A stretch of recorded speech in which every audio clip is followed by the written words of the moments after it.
time zone, ladies and gentlemen. Welcome to Iodine. I'm your host, Benny. And today we are doing some editing of Devour. That's right. You heard it right and caught that I didn't change the category, so I did. I just did. Yeah, we're gonna be doing some editing of Devour. Good old Devour.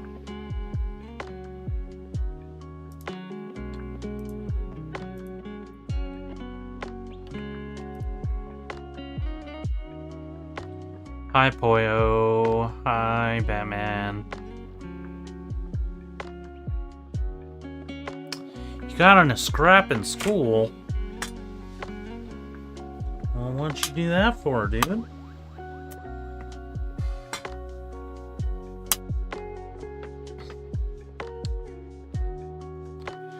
Whose honor were you defending?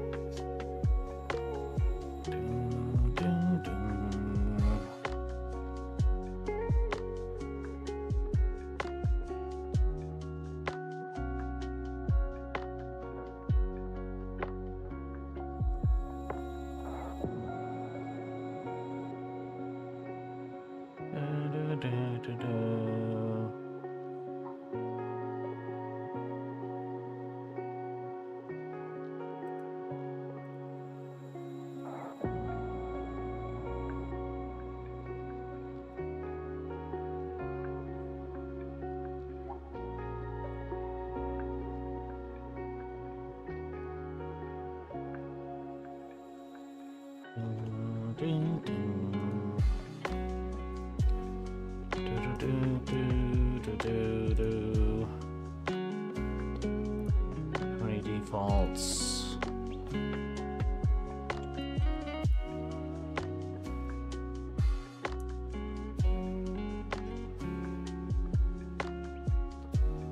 Photo.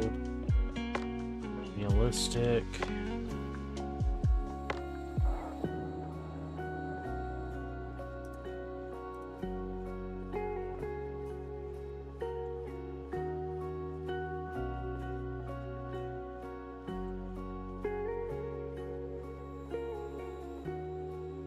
Oh, I don't want those themes, actually.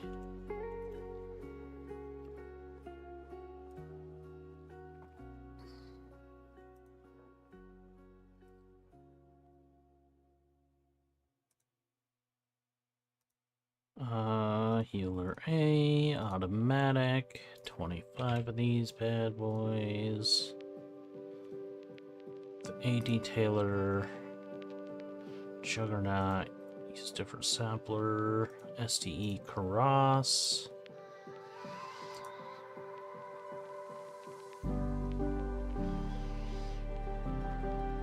Some guys at lunch walked by our table and was saying shit about me and my friends. Wait, my friend is just thick, not fat.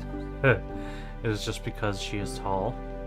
And I said, why don't you come over here and say that, you glorified oxygen tank? You're a fat tub of lard. I punched him in the face. Ooh.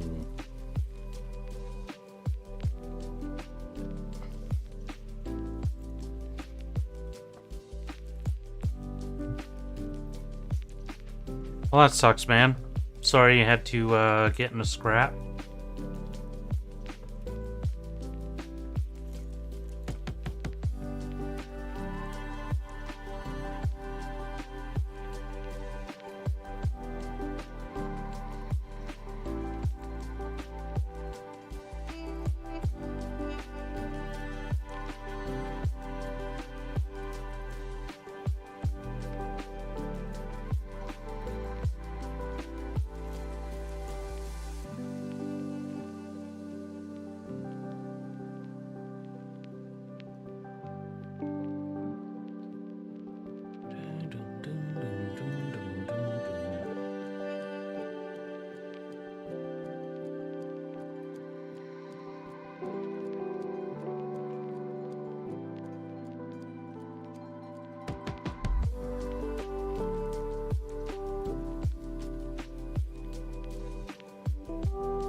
Those are some good friends.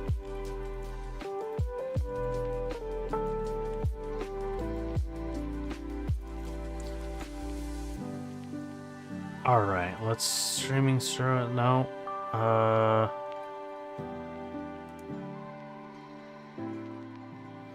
heard something about ChatGPT was releasing something today, or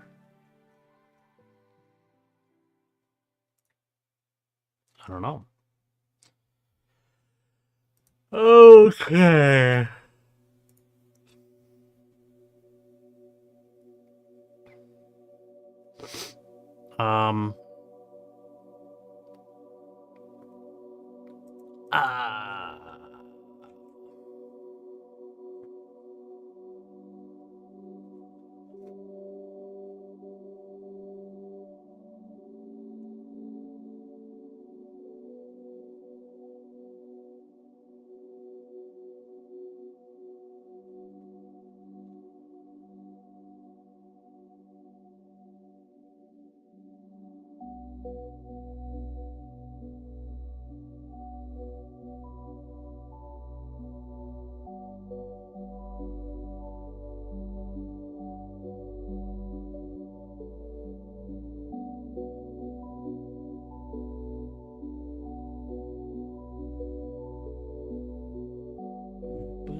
The VP, Vice Principal.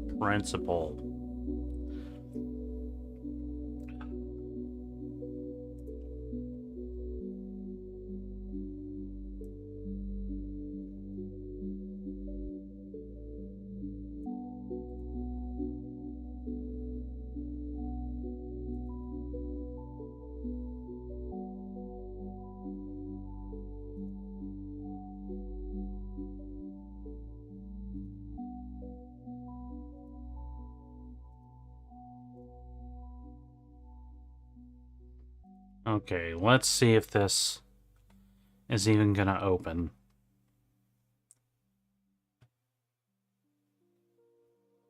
Create and edit for one more day.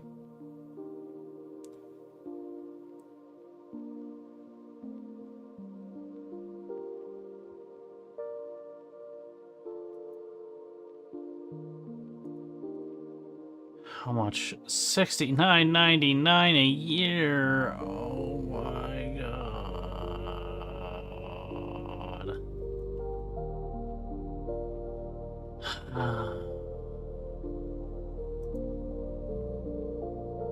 $6.99 a month. Oh my god. Guys, damn it. I have literally never paid for Microsoft Word. But they're about to make me do it. They're about to make me do it, guys.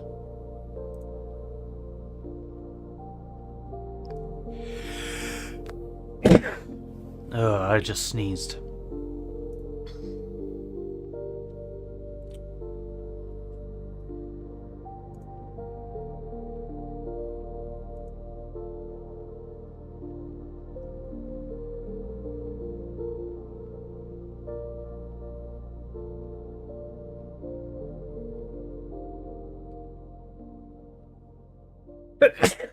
Oh. I am all sneezy.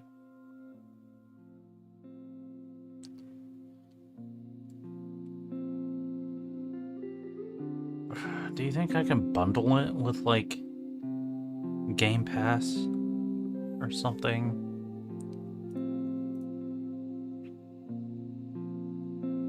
How much am I paying for Game Pass, by the way? You died in your Minecraft hardcore world. Oof. That means, if hardcore means the same thing that it meant back in the day, that the whole world got destroyed.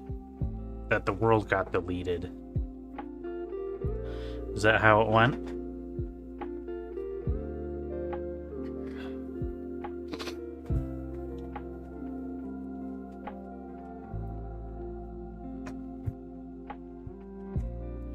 What shouldn't I worry about, Batman?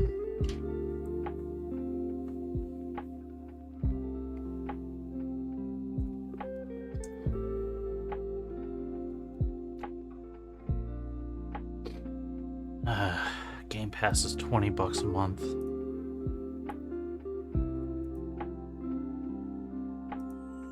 So Word is even less than that.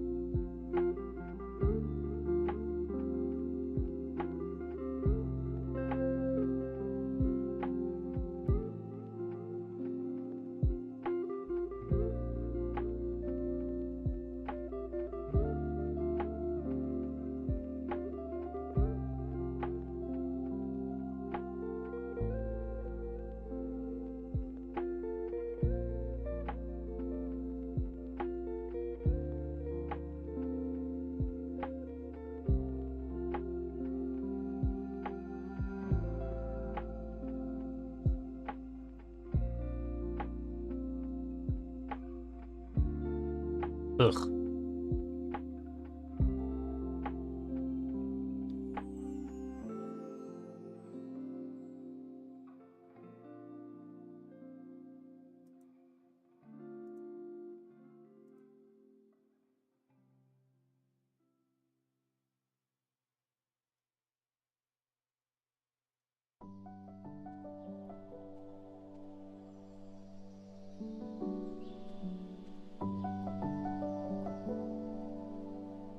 Free services.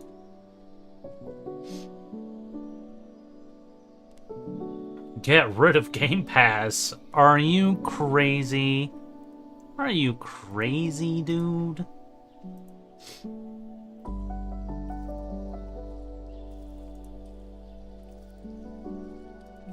The fanciest thing was gonna be a chicken shop. I get it. I get it.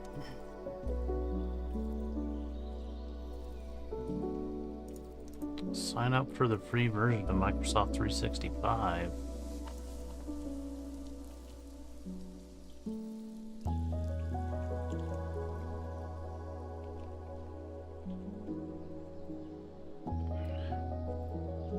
Ugh. Ugh.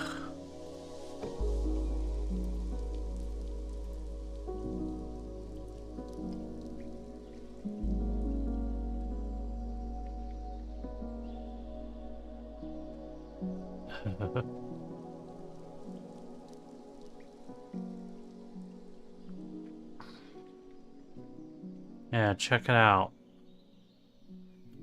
Check out what I use on Game Pass.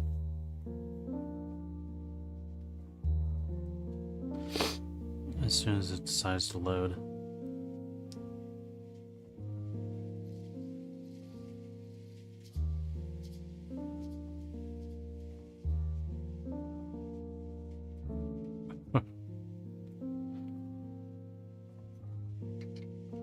Alright, Pollo.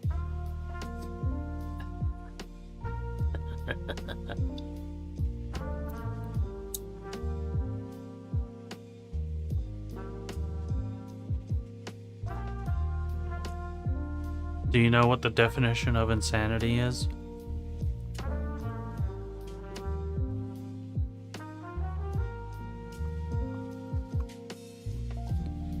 Doing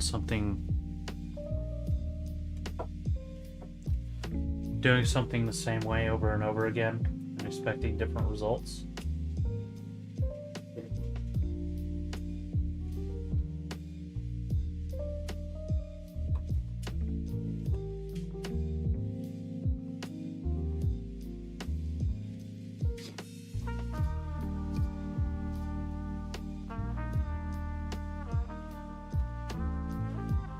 Dude, why?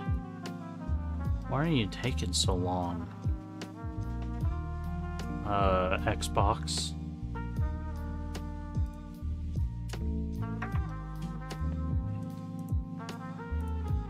Let's do a Threads update, shall we?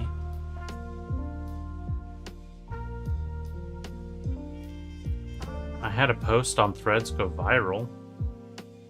2.6 thousand likes.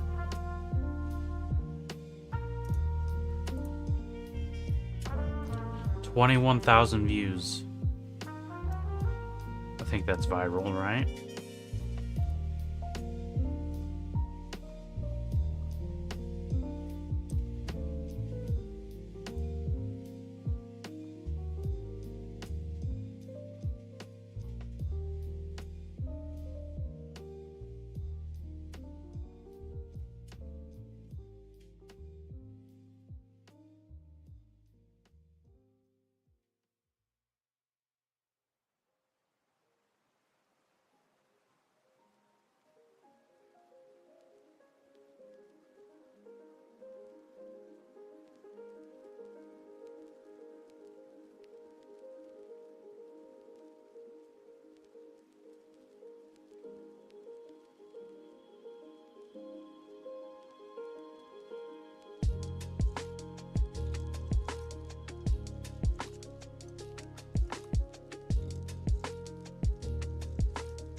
Looks like you're stranded. Ugh.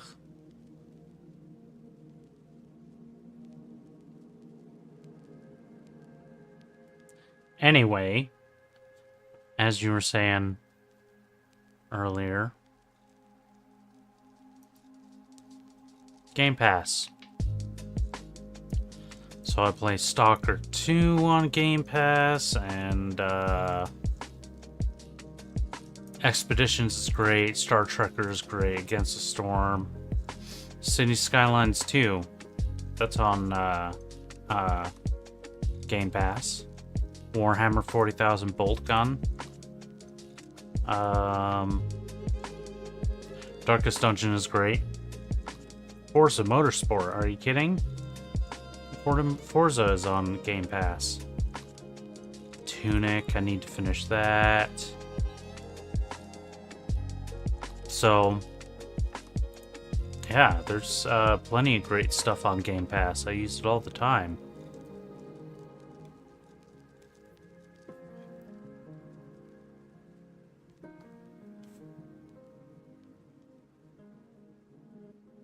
I've been wanting to play Manor Lords. I think that would be cool. This game, Overthrown, looks pretty good. And it's like, a lot of these games, I absolutely would not have played at all if it weren't for Game Pass. So, yeah. Not ready to abandon Game Pass just yet.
on at twitch.tv/BennyKill709.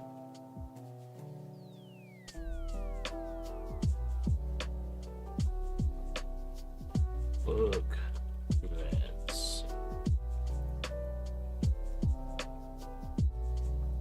Let's go and put this on Blue Sky as well. Writers, sci-fi, horror.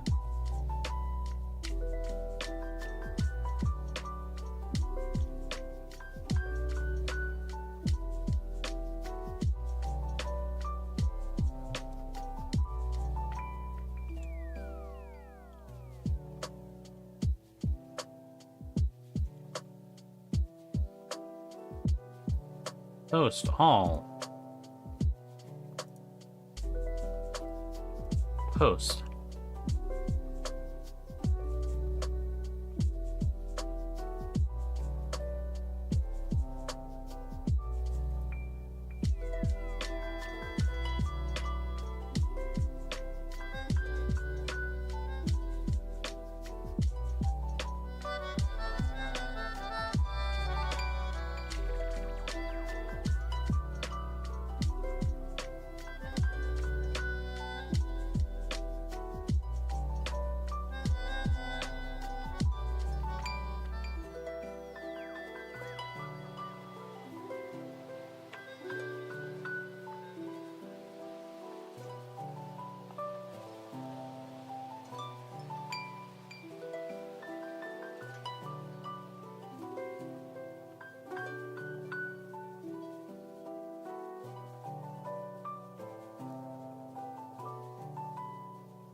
Okay, now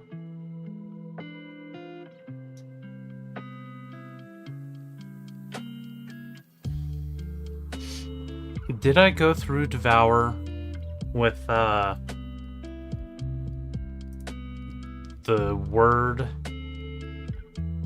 editing stuff?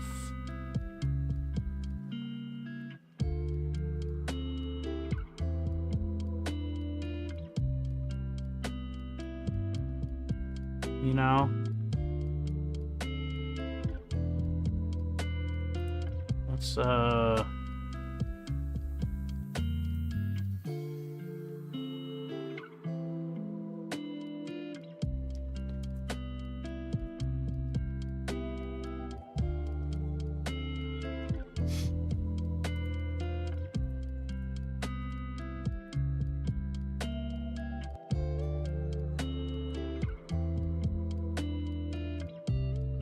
Let's copy this.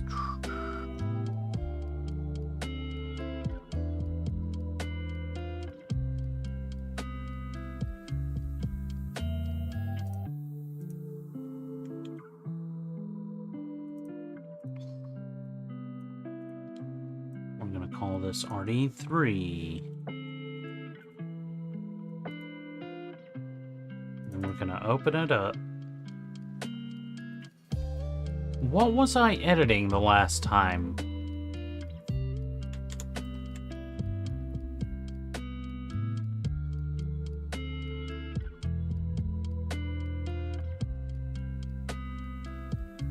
It must have been Devour, right? Did I use the little edit thingy?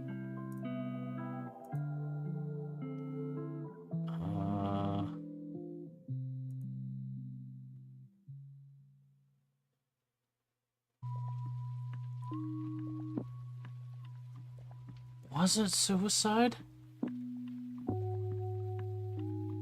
Because there was something real recently.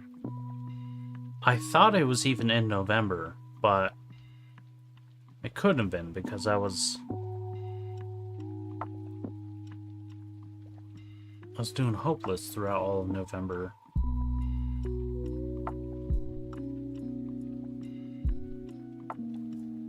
I think it must have been Devour. I think it must have been before I did Hopeless.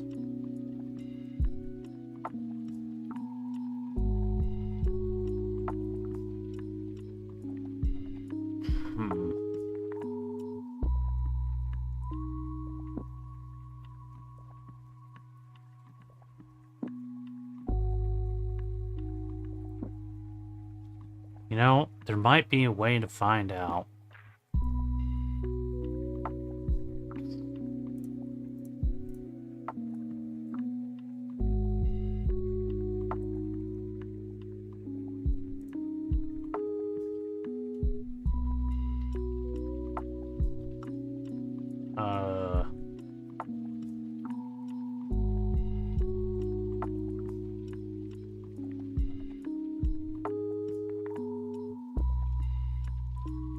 Go to my channel. Go to live. Oh, you see, the card thing isn't even working on through Restream. I'd set up so that it has like a specific card on YouTube, but nope. Okay, here's all the Hopeless for the last month. You see? Odie edits Devour.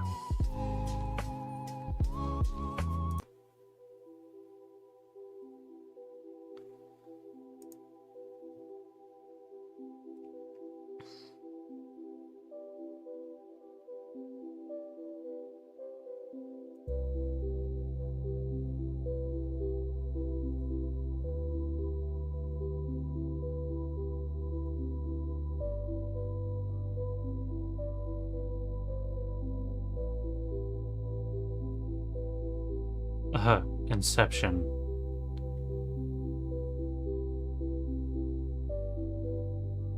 Odie's grown a little bit since last time.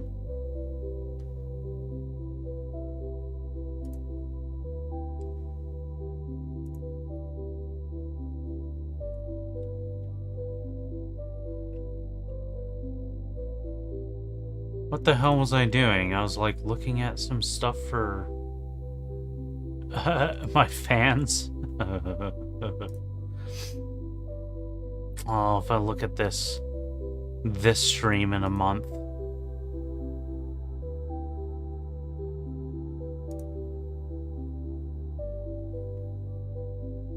Okay, so yeah, it was Devour that I was editing.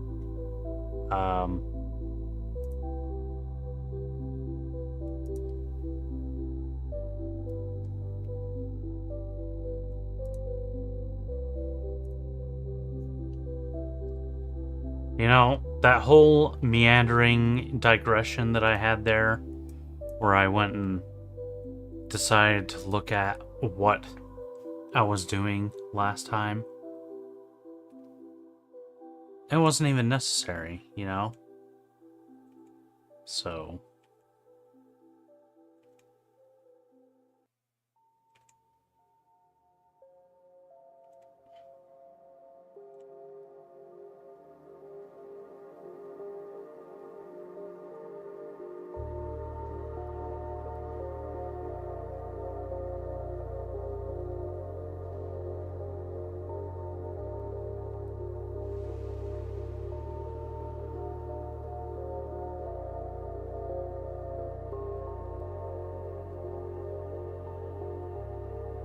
that was pretty cool.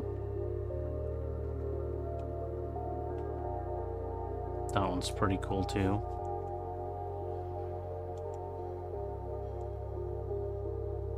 What the hell, man?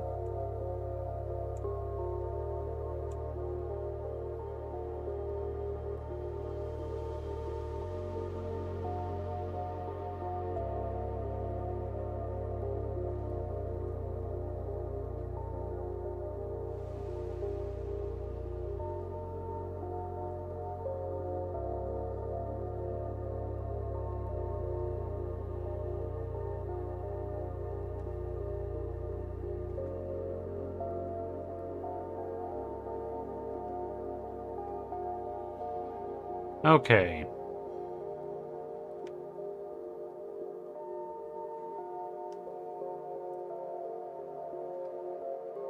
Let's read some flippin' science fiction, shall we? I'm not really gonna call this one a live read, even though I'm pretty much gonna read the whole thing. Oh, I needed to figure out how to, oops. Layout, review. Remove the protection on it.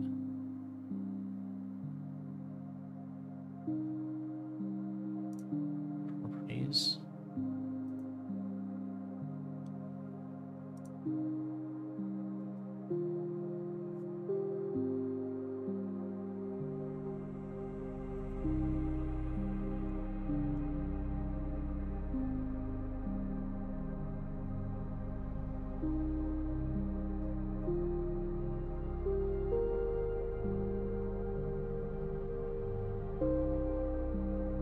I thought it said I had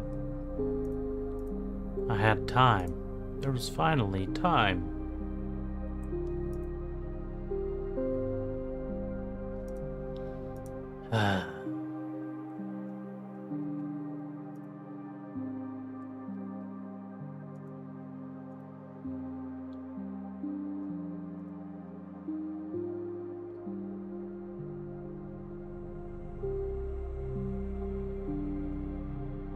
My day is okay. It just started.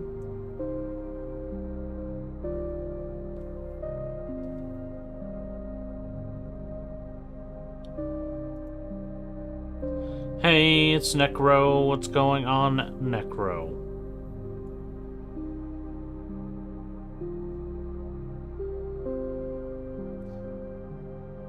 Dang.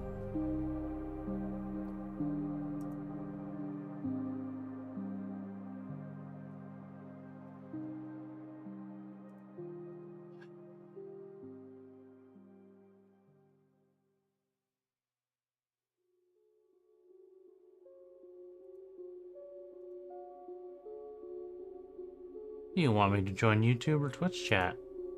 You know, it would be really cool. You can stay here on Twitch chat, but if you go on to YouTube and just like and subscribe, that would be fantastic. But then you can come back here and join Twitch, where Poyo and Batman are hanging out. Okay, I need to go get my credit card. Or actually, I don't know. Maybe I don't need to get my credit card. Let's activate whatever.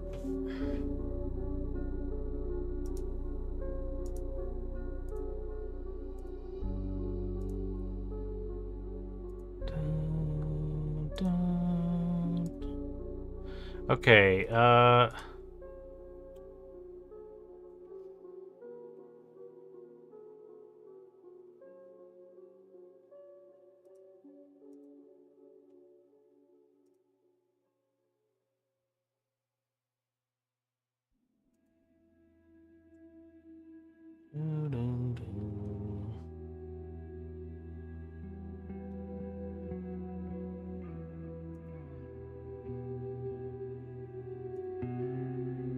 the song totally sounds like, for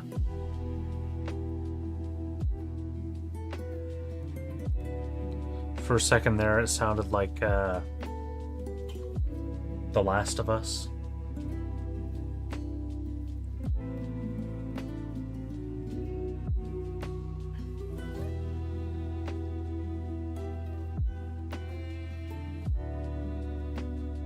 Lately, you've been in Kick? Just to get away from the noise. Kick.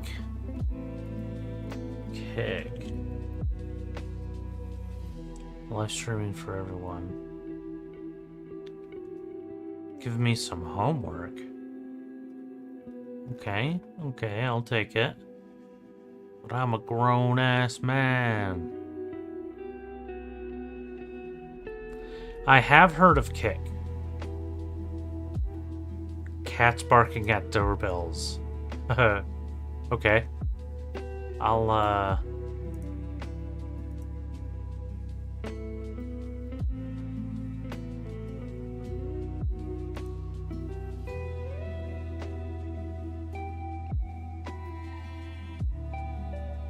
Here. Check this out. Remind me in 6 hours to listen to cats barking at doorbells. Okay, I added listen to cats barking at doorbells for this evening at 9:49 p.m. Thank you, Siri.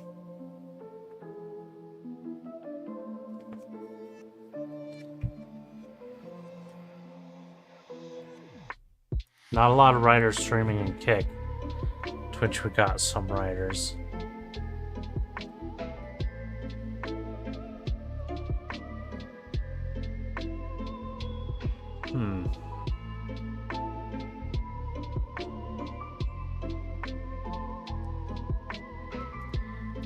There's no writers on Kick. I mean, I was gonna ask if that sounds like a lucrative, spot to be in on Kick. But I seriously doubt it.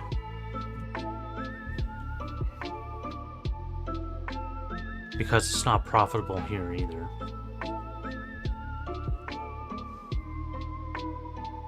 Cypher is the only Kick writer I've seen. A lot of awful artists, too. Well, I wouldn't say that I'm much better artist than they on Kick.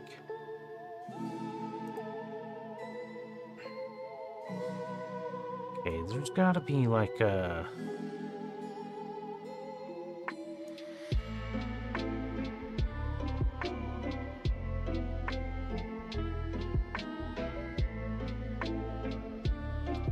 Update license.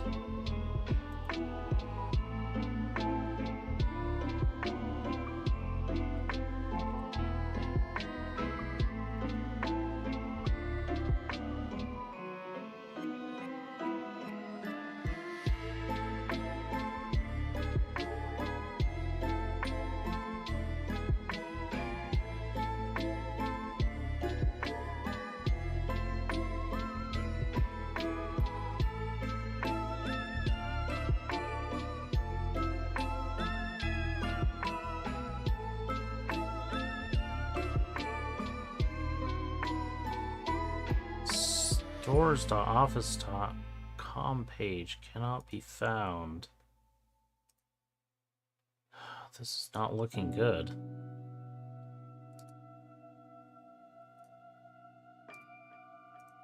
Next tab.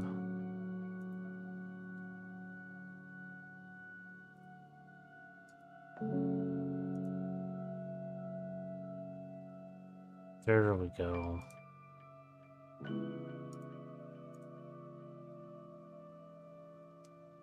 I think I'm streamed there one of these days. Stream on Kick. Nice. I know that through Restream, it's one of the options available that, you can do that.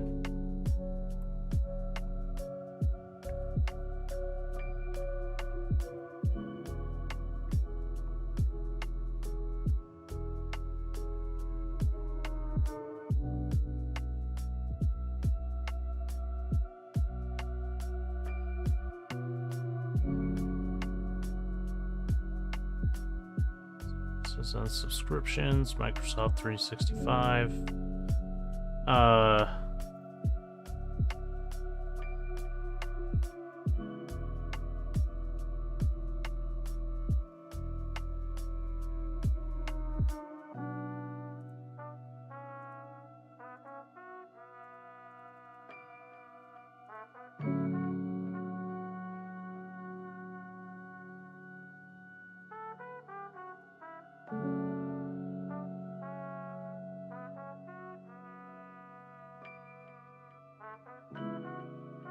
Go ahead and get 1 year of 365. Do not send me any stuff about products and stuff. I'm pretty sure I've already done that. Oh, hey there, famed vent.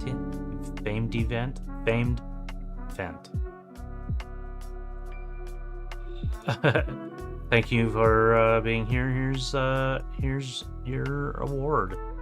Getting banned by Poyo.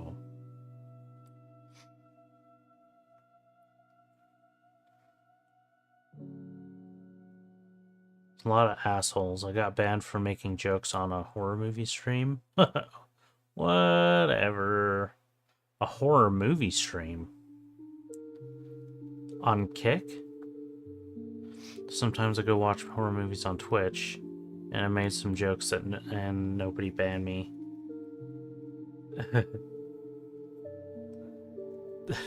I don't like buying views, that's just me.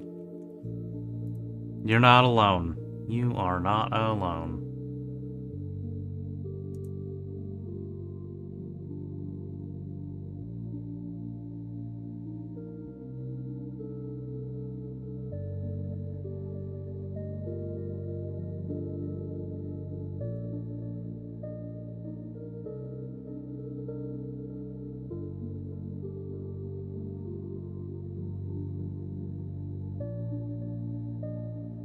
All right.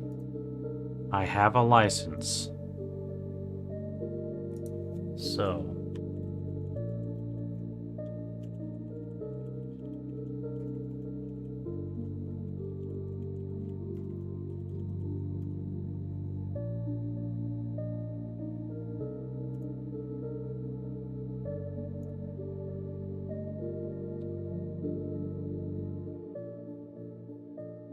Alright, now you better not give me any guff, Microsoft.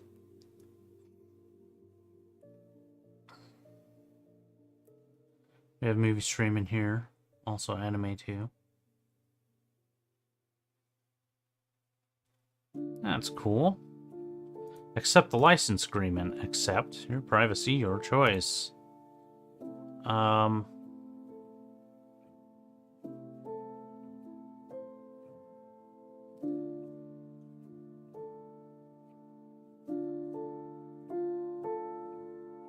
Ugh, don't personalize. We value and respect your privacy. Sure, Microsoft. Sure.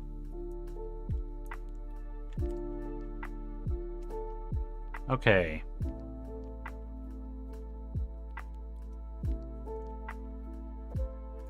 So it is working. Check it out, guys. Check it out. Let's go to... Where's review? Protect. Restrict editing.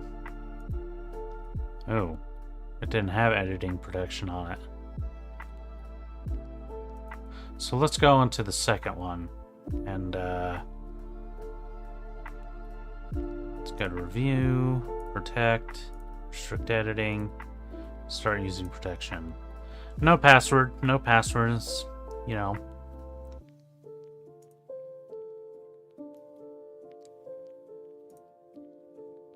Save. You have successfully made drugs in Minecraft.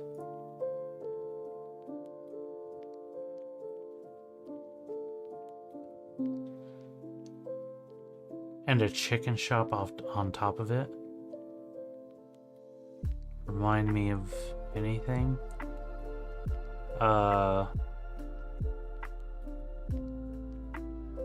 Unless you're talking about the chicken shop that you were going to build in your hardcore world from like less than an hour ago.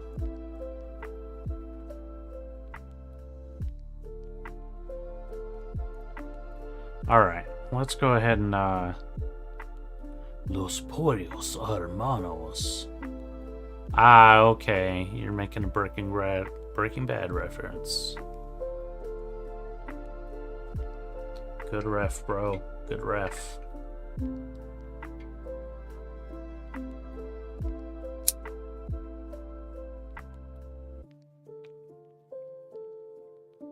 Okay. Well, this is Devour.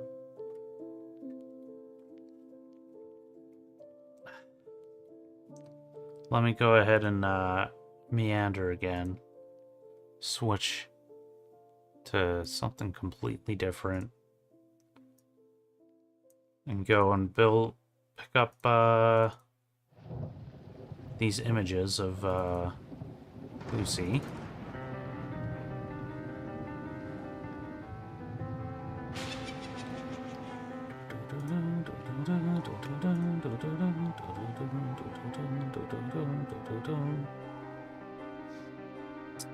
I'm getting distracted enough, but okay. Tiger mask. I think he looks like a guy that's a wrestler with a tiger mask. That is all I can say.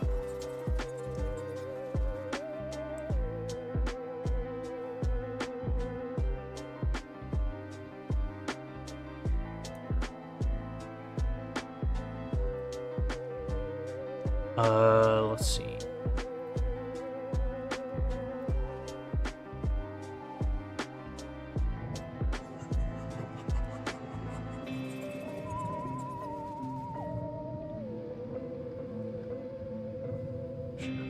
Let's put those in Lucy.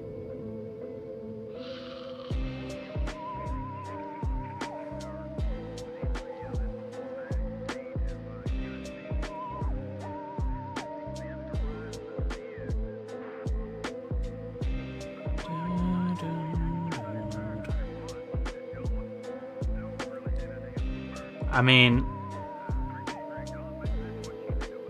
should you be worried about not being able to find your phone? I would be worried about not being able to find my phone. The thing is attached at my hip, pretty much, and almost literally all the time.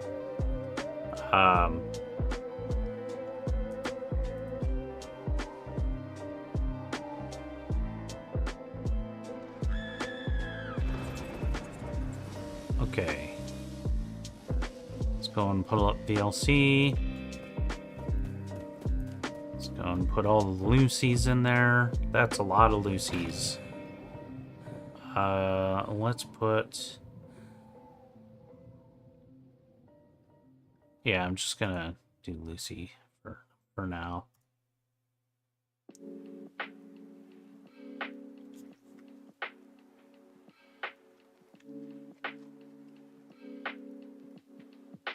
Okay, this is Devour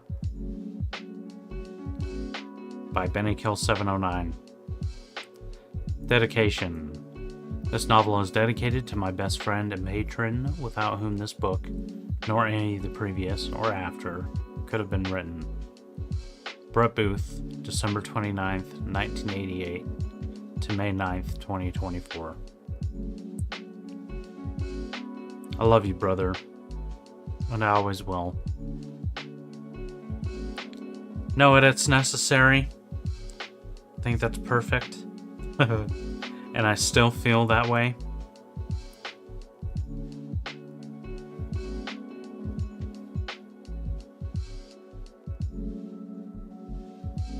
I remember him all the time.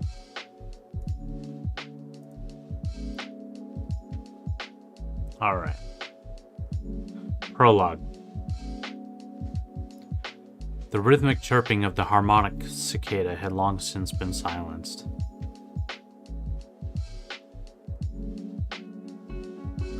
Long since been silenced, replaced by the creaking of the wood from the shriveled trees dotting the landscape. There was, however, a new sound that was quickly becoming common across the planet. A sharp crack caused Manuel to jump, but not as much as most of the crowd that he was guiding. Some of them children smaller than his own.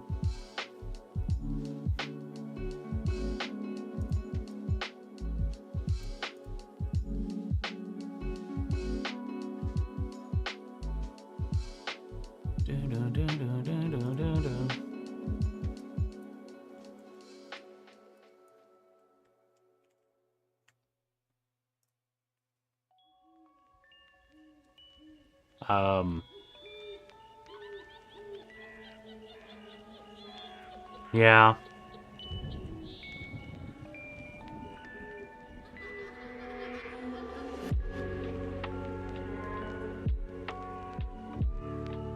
When did you start watching me, boyo?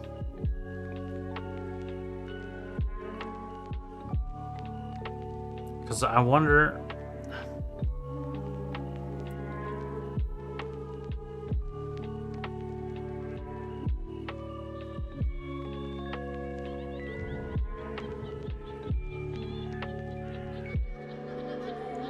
Time is a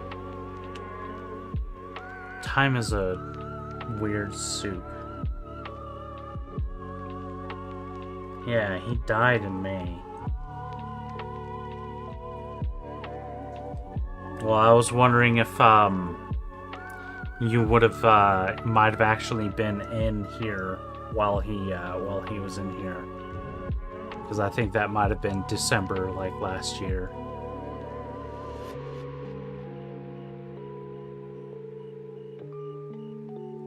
I see.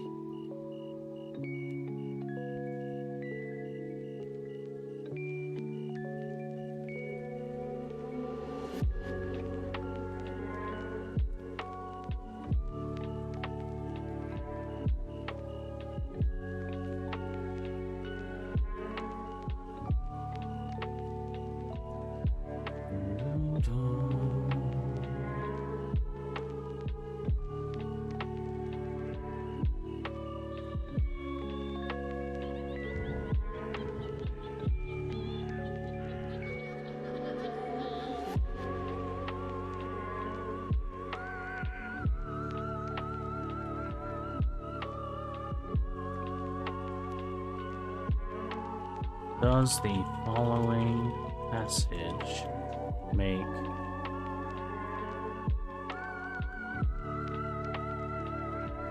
sense grammatically speaking?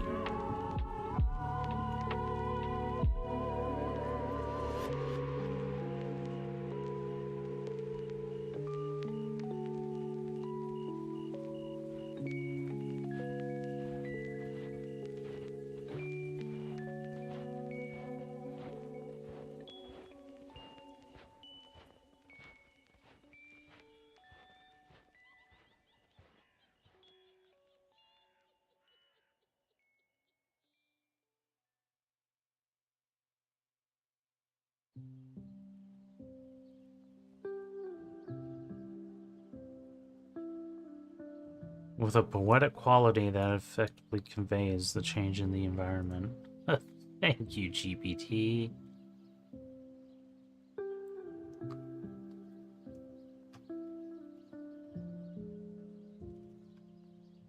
Has it only been 6 months?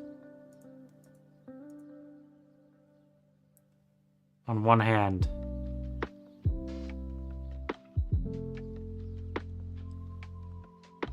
the years keep getting shorter.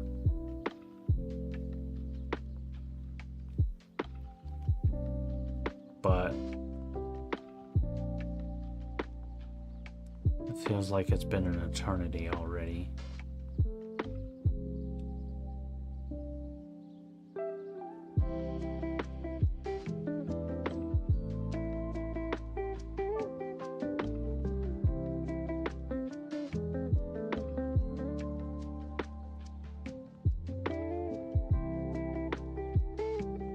They're gaining on us.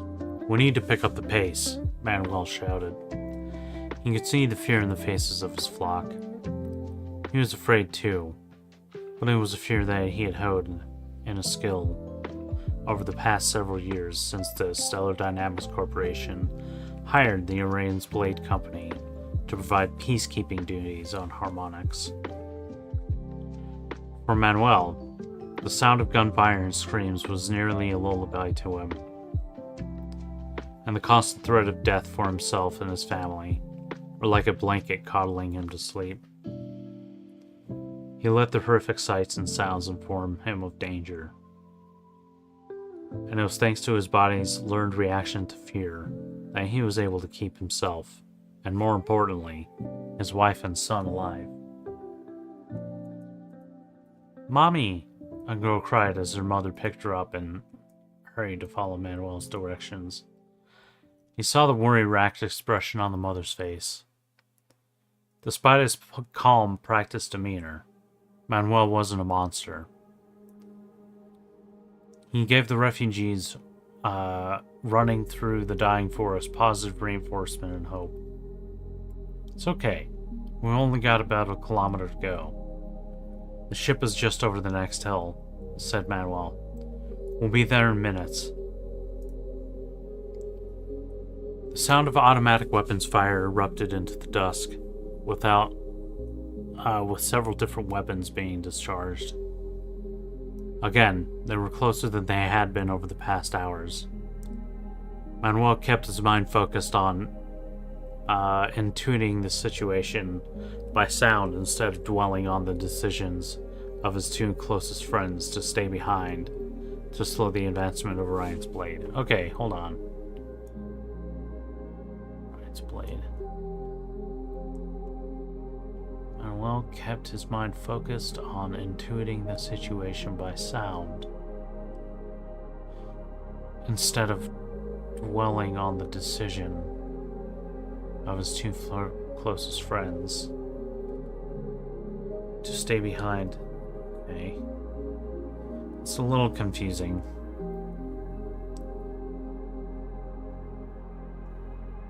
On the decision of his two closest friends to stay behind.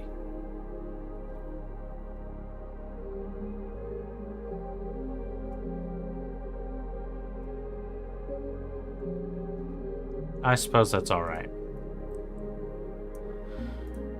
When the gunfire ended, Manuel was all but certain that they were both dead. He tried not to let it affect him and continued at pace. "Hey, have a good one, Batman. I will not be streaming in the morning because I will be working." But yeah.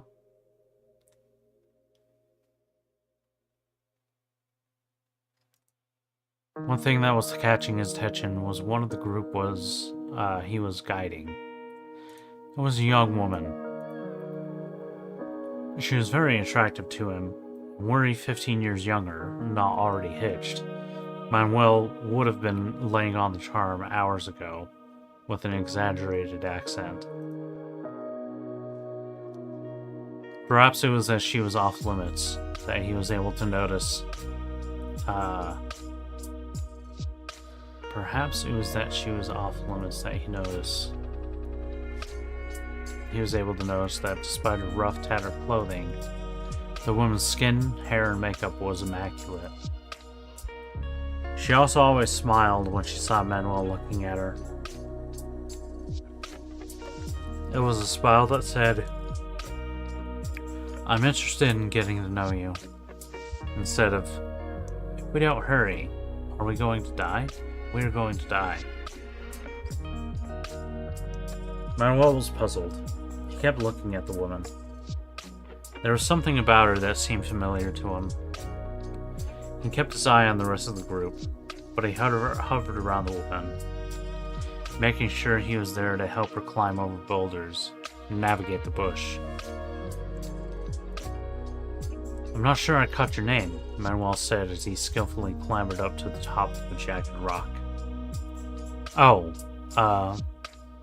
The woman was having trouble following Manuel and could see that they were starting to lag behind the others. But Manuel was determined to make sure all the refugees made it. The woman grabbed Manuel's hand as she continued. "My name is Valeria Morales, Val Morales." "Oh, yes, thank you," Manuel said as he gripped her hand tightly and hoisted the woman up. He felt a momentary sense of relief as he recognized her name. Val was a woman that he had only met on a few occasions when smuggling supplies out of the city. She was a nice woman that owned a small food cart serving some flavorful, if awfully undercooked noodles. His sense of release dissipated when he remembered that Valeria was even older than he was. With millions of people on harmonics, it was possible that there were other women with that name. But as he followed behind her, he caught a glimpse of the back of her neck and saw the unmistakable lines of a brainstem interface hub. Very few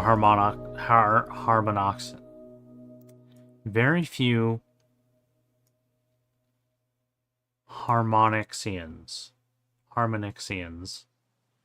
that weren't under the employ of Stellar Dynamics had one. It was considered gauche to partake in the comforts of the occupying force. The only refugees who believed in the cause that it had BSIs were highly trained hackers and spies, and all of whom were already known to Manuel. When it finally came to him, Manuel stopped moving forward completely. The woman noticed and turned back. The rest of the refugees were cresting the hill above already, leaving Manuel and Val together, alone. "Is something wrong?" the woman asked. Manuel's face was no longer as friendly and inviting, and the more he considered this puzzle, the angrier he became. "I know you aren't Valeria," Manuel said. "Who are you really?" The woman didn't speak, but donned a new kind of smile, one filled with sinister intentions. It was this smile that helped Manuel to realize what was happening, and who this woman was. She began approaching him just as he started raising his weapon toward her. "My favorite thing is seeing people's last ever messages."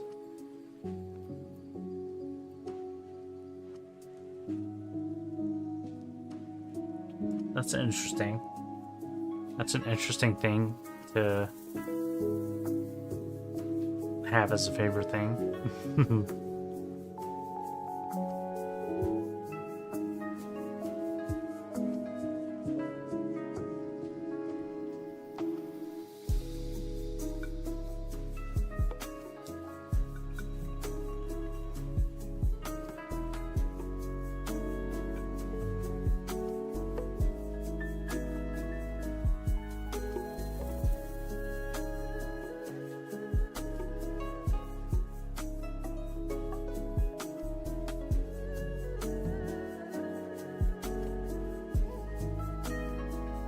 Ugh. Dwelling on the past.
Hey there, Tanchi.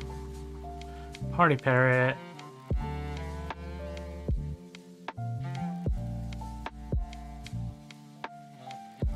Frosty, Twitch alternative. That's great.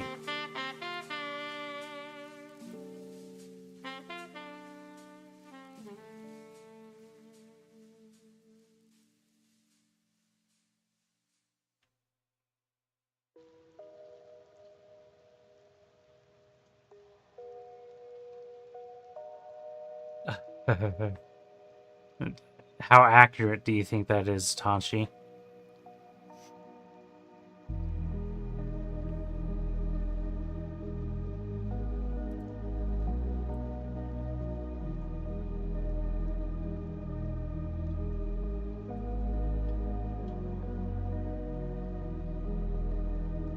I think you're oversold.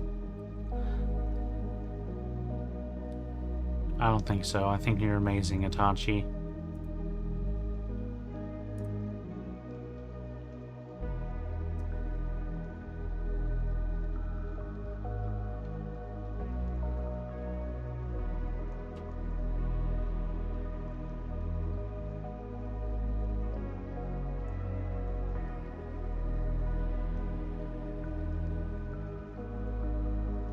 A truly multi-talented monarch. Huh.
Ben has disconnected. I'm texting my buddy.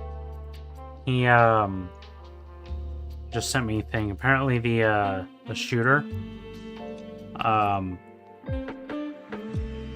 was uploading. He had set. Apparently he was caught, supposedly, at a McDonald's, which seems weird. And he said, or somebody said that he had videos scheduled to upload to YouTube.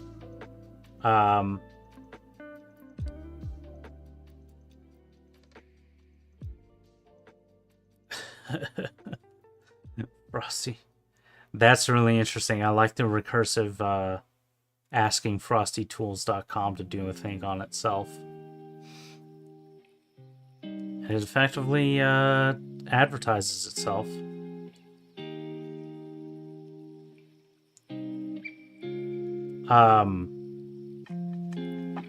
But in any case, so the guy, the United Healthcare CEO shooter, allegedly, the alleged one,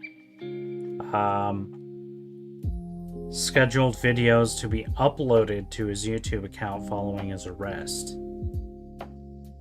and the account has already been taken down.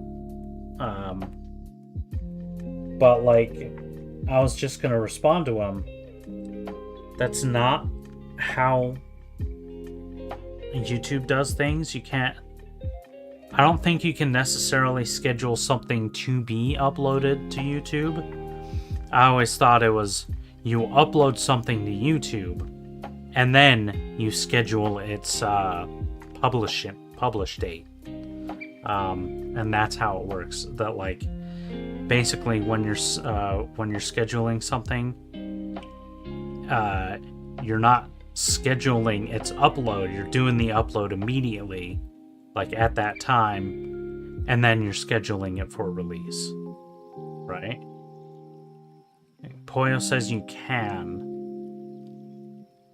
Is that true?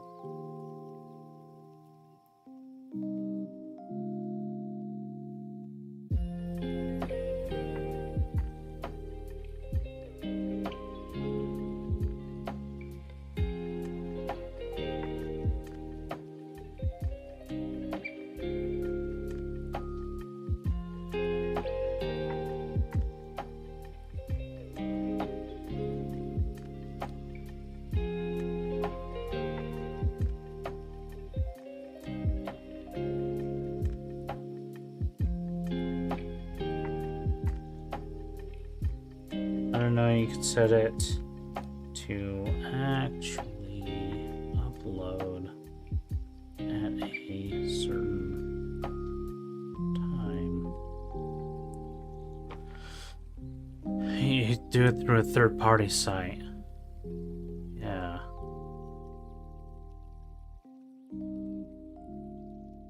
Such as Restream.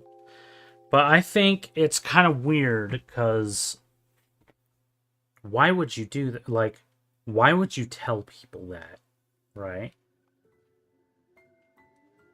Like,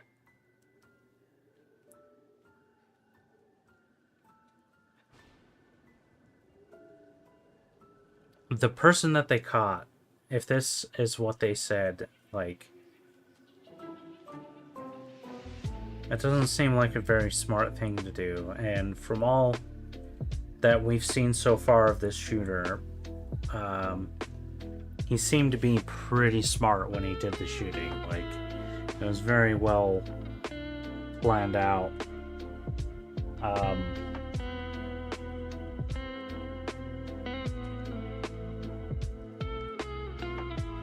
But yeah, so like, if it is a thing that you upload it to YouTube before, like immediately, and then set a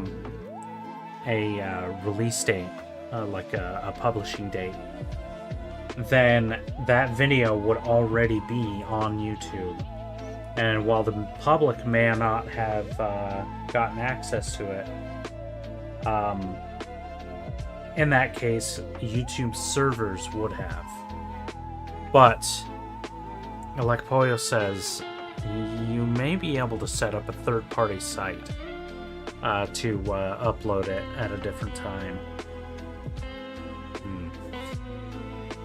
But again, why would you tell anybody? You know?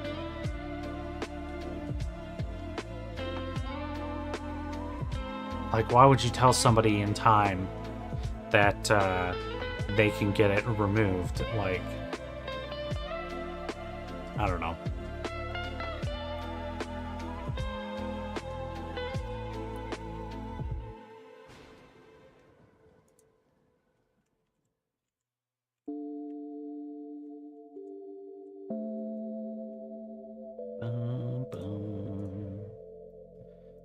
Okay, Chapter 1.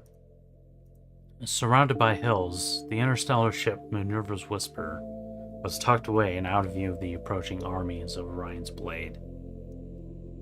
Luciana kept a close eye on the time in her heads-up display as she stood in the gangway with her rifle at the ready. She could hear the gunfire getting closer, along with the smoke and flames of an already dying woodland and the distance growing more chaotic. Come on, where the fuck are they? Lucy groaned to herself. Her impatience was warranted. They didn't lift off soon. Ryan's blade was likely to find the ship and kill everyone aboard. Or worse.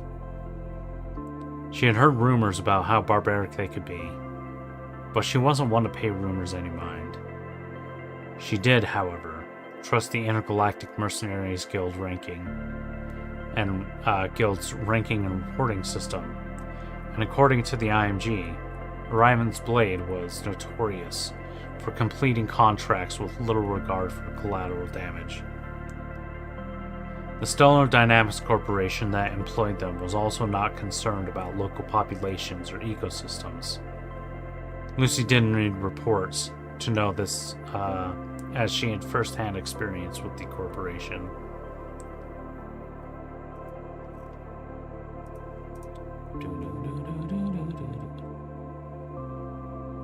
If you're saying that to your friends, say Sunny says it might be a third-party site. Yeah, that's true. Yeah, I'll let him know.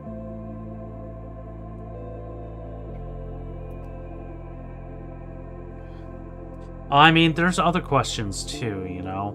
Like, why?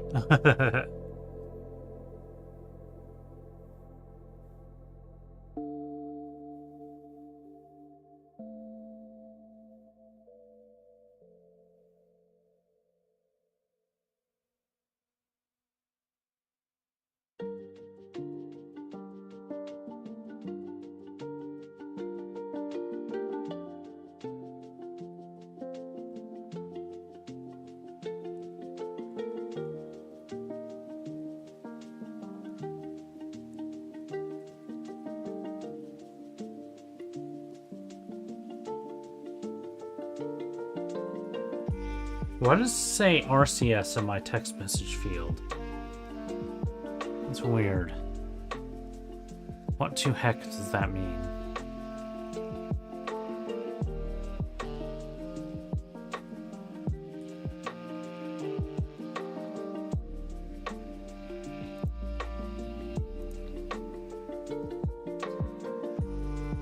iOS Messenger.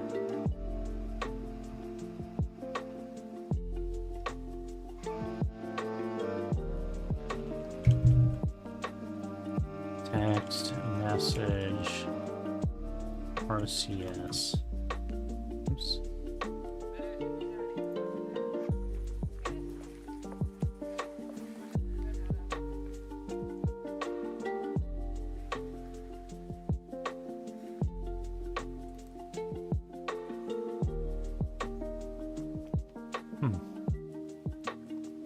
iOS 18 and text messaging platform and carrier that supports RCS on iPhone.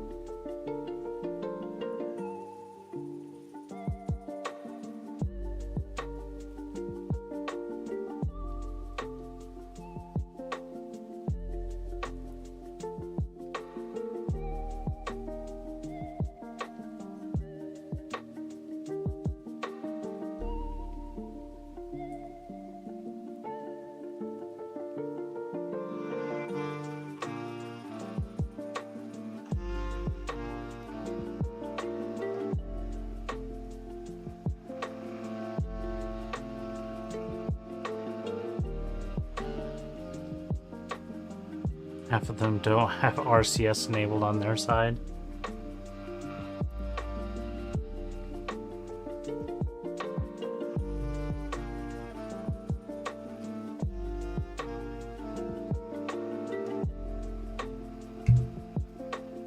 Whatever.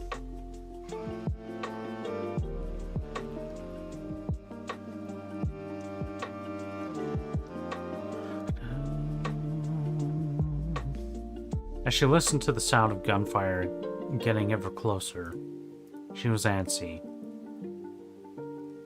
But was patient enough to wait until they were see.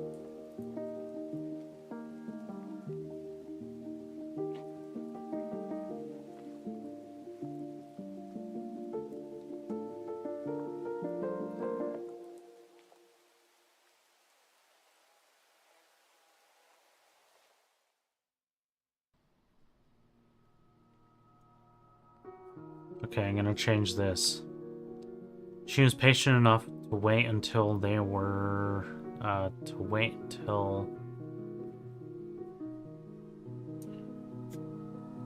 she could see them with her own cybernetically augmented eyes. Then she saw an elongated orb hover silently over the hill and come to a stop over their ship. Shit, Lucy yelled. She turned into the ship and yelled down the internal corridors. We've got a spotter overhead. We need to leave. Now. Lucy turned back and reached for the control panel to close the gangway. But movement over the edge of the hill caught her attention. Several people began cresting, dressed in once comfortable clothing that had seen a lot of use recently. Wait, Lucy yelled back to the ship. There they are. Nearly a dozen refugees were on their final approach. Lucy stepped out of Minerva's whisper into the ground where she waved at the group and frantically motioned for them to hurry. Near the end of the group was one of the resistance fighters, but Lucy didn't see any other fighters following up the rear.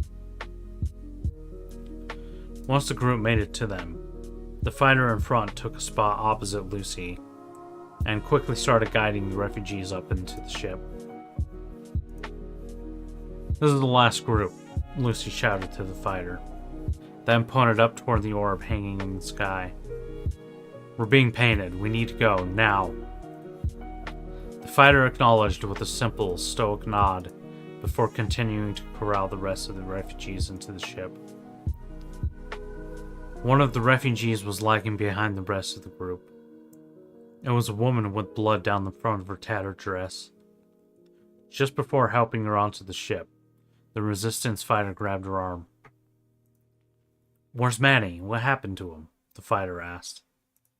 He didn't make it, the woman said as she motioned to the blood soaking her front side. The fighter was stunned, and the woman had to pull herself out of his grip to walk up the stairs.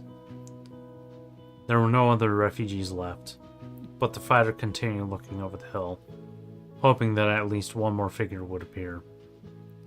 Lucy stepped over to him and placed a hand on his shoulder. We're gonna be getting shelled any second now. Get in the ship. Let's get out of here, Lucy shouted. The man didn't move, gritting his teeth and gripping his gun with white knuckles. Lucy tugged at his arm, but still he stood at his ground, only moving when he finally saw a figure crest over the hill. For only a brief moment, hope started to fill his eyes. Then he saw the distinct white armored pads, and saw several more figures come into view. They raised their firearms in the distance and began firing at the ship. Lucy ducked, but the fighter only responded by raising his own weapon and firing back. Lucy knocked the side of his head with her fist just hard enough to catch his attention. Get in the fucking ship! Don't make me knock you out and carry you, she shouted. The fighter nodded, and together with Lucy, they moved backward up the gangway, providing bursts of covering fire against the oncoming forces. As soon as they were both fully inside, Lucy hit the control panel to seal the ship and move to the bridge. The fighter, however, began making his way to the cargo bay to join the rest of the refugees. Come on, the ship is sealed, let's go. What are we waiting for? Said Lucy as she entered the bridge.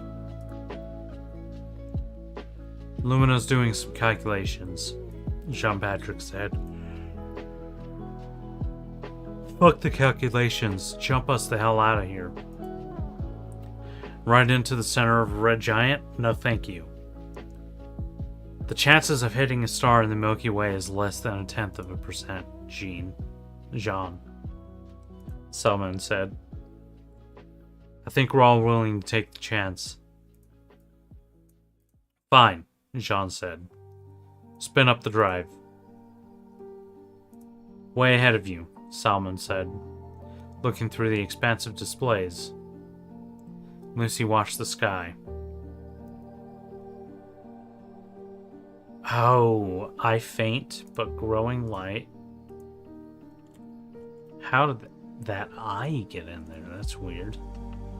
A faint but growing point of light appeared in the atmosphere high above them. Her eyes widened, recognizing the view as an orbital strike that was seconds away from hitting them. Punch it, Lucy shouted, and Salmon sent the order to the ship's OTEC drive.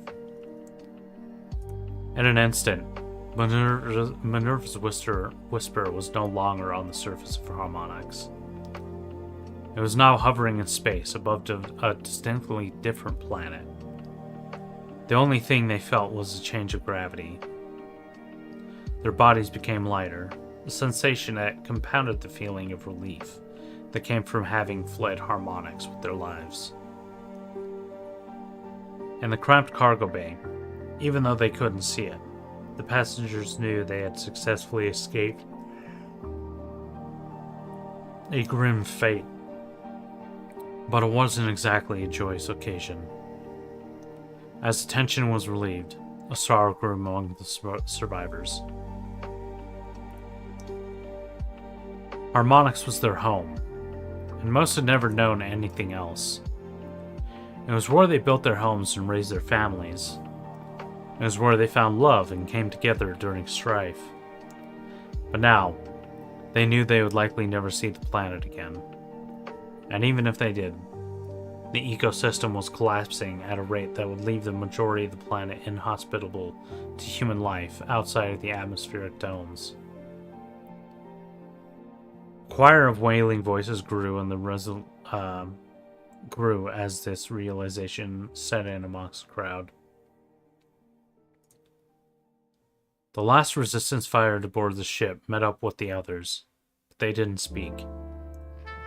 He only leaned back against the bulkhead and already started trying to forget about the friends and comrades he had lost over the past several hours. Hours, days, weeks, months, and years. It didn't help that his squad leader's wife approached him. Oh, Rosa. Hi, he said. Hey, Jack, Rosa replied. She didn't need to say anything. Jack already knew what she was going to ask. Have you seen Manuel? Jack faltered as his gut sank. I'm sorry. With the apology came a rush of tears from Rosa's eyes. She hid her eyes in her hands, and Jack wrapped his arms gently around her. He held her as she quietly cried into his shoulder. What happened? Rosa asked. I'm not sure, Rosa, Jack said.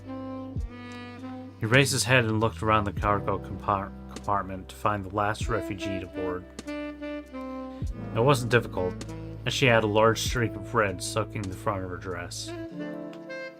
Jack pulled away from Rosa and guided her as they approached the woman. Excuse me, you said that Manuel didn't make it, right? The woman hesitated to say anything, but could see Rosa staring at the blood on the front. That's right, she said, doing a poor job of hiding the large red spot, but keeping eye contact with Rosa. Did you see it? Jack asked. It may have been an obvious question, but one that needed to be asked in the interest of absolute clarity. The woman nodded. Yes, he was shot right in front of me. If he hadn't been there, I'm sure it would have been me instead. The woman was clear and concise while maintaining a frowning expression. Rosa was crushed. again cradling her face in her hands, and being taken in under Jack's arm. "Thank you, ma'am," Jack said. "What's your name?" "I'm Valeria. Val. Valeria, thank you for the information. I'm sorry you had to see that." "No, thank you," Val said, "for getting us out of here. I don't know what would have happened if..." She never finished her sentence, and the conversation came to a close with the passengers simply standing together and being with each other as they waited for an update from the crew. While the refugees had a moment of rest, the tension on the bridge was lingering. "What the fuck do you mean? I don't know," Lucy said, her scowl as fierce as ever. "You're the goddamn navigator." "No, I'm the goddamn pilot, Lucy."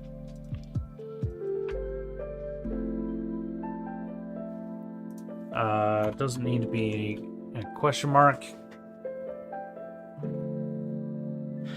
"No, I'm the goddamn pilot, Lucy."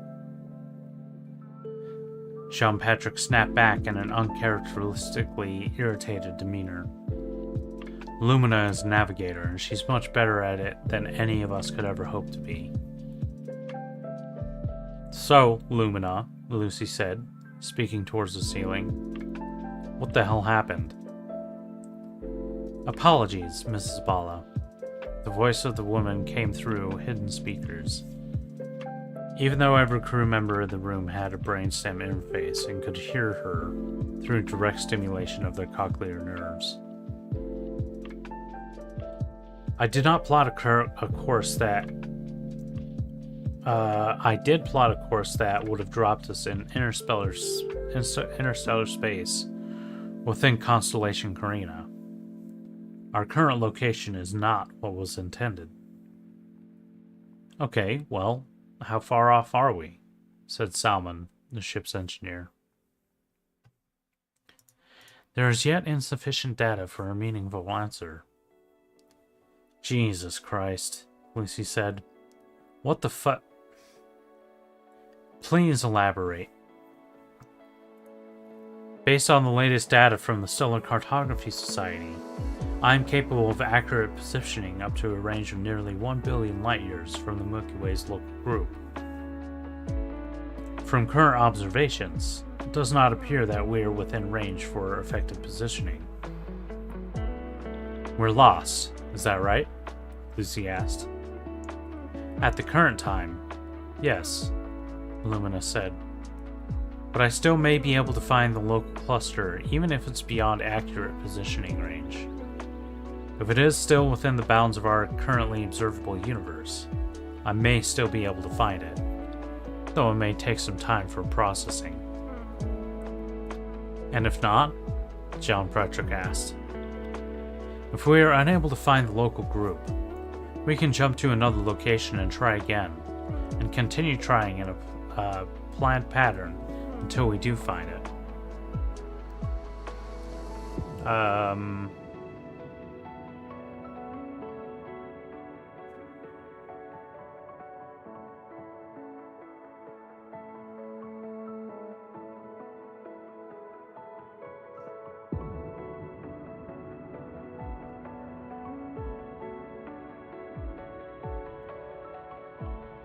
Let's instead try scan again and continue scanning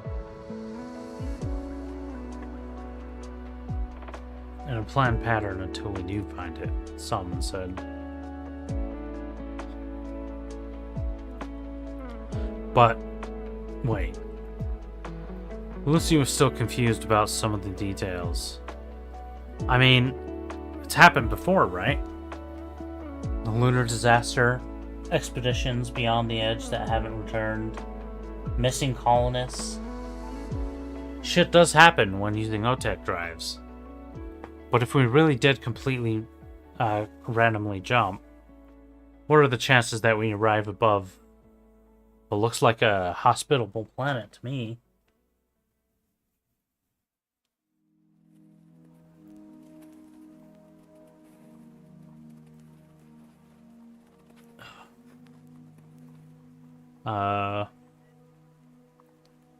Lucy motioned towards a planet below them, with its blue waters and atmosphere and surfaces covered in colorful flora. Hi there, Poyo. Welcome back. How was your... whatever you did?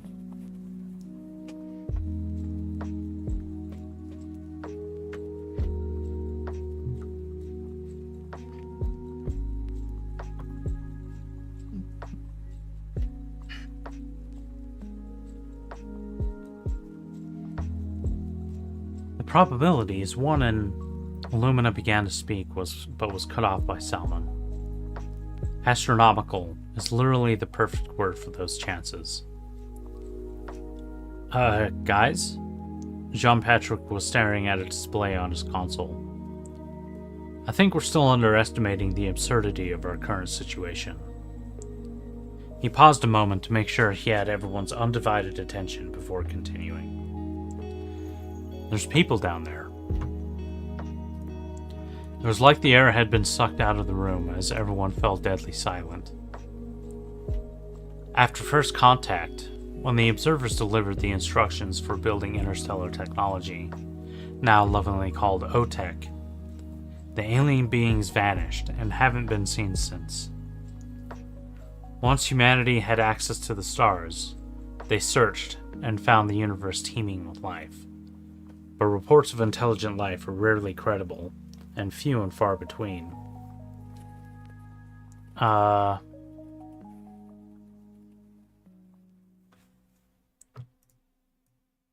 already used and, so let's change that to a period. Get rid of that and start this with officially. We found that the universe was teeming with life, but reports of intelligent life were rarely credible, and few and far between. Officially, no further contact has been made with any other intelligent civilization for the greater part of a century. Lucy approached Jean-Patrick, placing her face within his personal space. I need you to be extremely fucking clear. What do you mean by the term people? Well, look. Jean-Patrick waved a live image from his console to the wall in front of the room and made all the information available to the bridge crews via size. The crew was again breathless and in awe of the image in front of them. In the center of the bright purple jungle, split by a large river draining into the sea, there was a massive metropolitan city, shining like a jewel against the backdrop of the rest of the incredibly beautiful landscape. Spires of glass on colorful structures sprawled across the large area, like crystals growing out of rock. But the edges of the city blended in seamlessly with the dense jungle around it.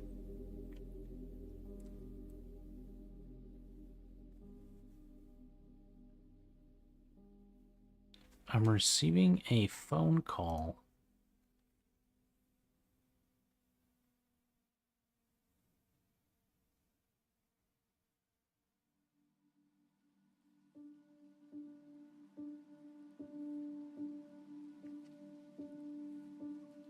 Oh, live voicemail? What the hell?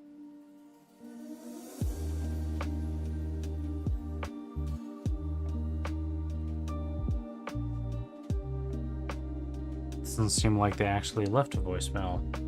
I was interested to see the live,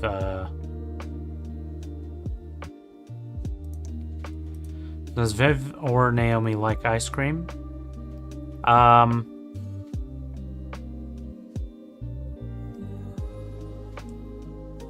Yes. Yes. He loves ice cream. She didn't get to have much of it. Or maybe even...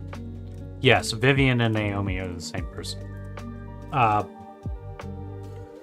Good job. Good job remembering that. So... Naomi may not have had any when she was a child, when she was growing up. But it always heard and read about it. So she's really excited the first time she gets to eat ice cream. I really should... Do you think I should...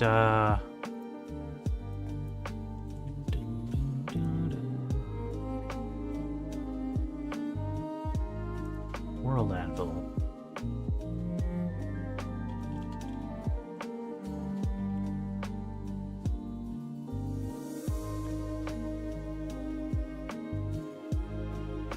Do I have to put my whole email in there? That's good. Okay, that's good. A honeycomb. Should make an ice cream parlor or a brand called King's Cones. The King's Cones. She seems like a honeycomb type of gal. What do you mean? Like somebody who just like eats honeycomb? That sounds good. I've never had like I don't want to say raw honeycomb before. Honeycomb ice cream. Okay. I've never had that, but that sounds flippin' delicious. Does it actually taste like honeycomb, or is that like a honeycomb and mint chocolate lad? Mint chocolate's alright. I like cookie dough. And I'm a little kind of vanilla as well.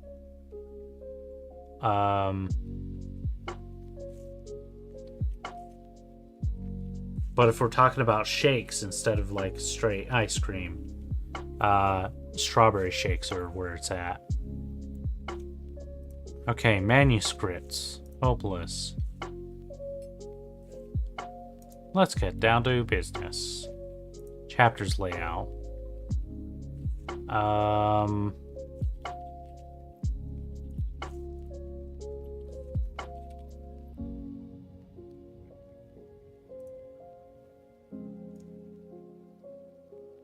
Vivian joins stealth. Controversy injured the woman.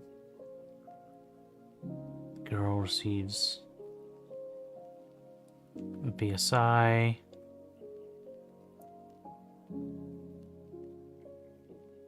Prosthetics. Vivian begins. Naomi decides.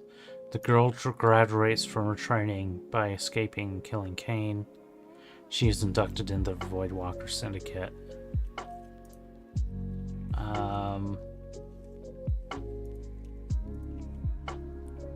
Okay, the next one.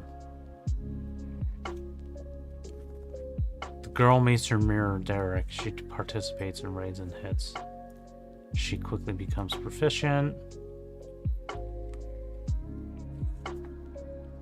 I'm gonna make it a scene in here.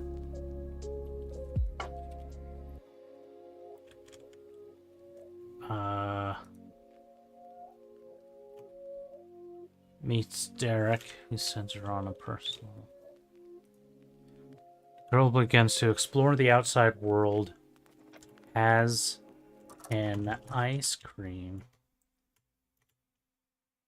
Tastes ice cream for the first time. Honeycomb flavor.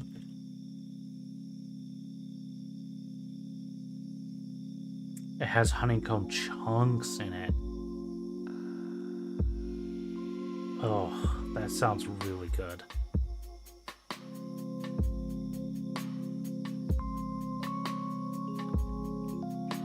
Okay, honeycomb flavor from the King's... Oh, I was gonna say the King's Cream. That's not right. The King's Combs.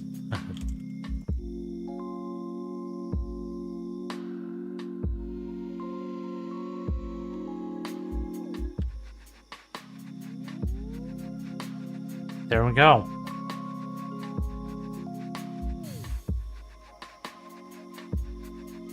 Dale Farm makes them around here. Find an American brand for it.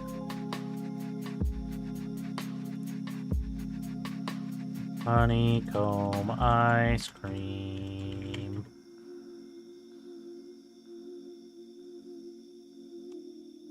Van Leeuwen.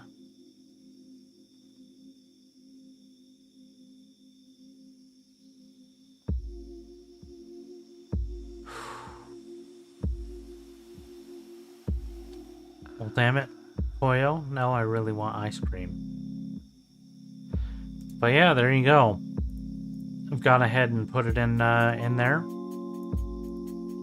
There's a scene where Naomi has ice cream for the first time, and she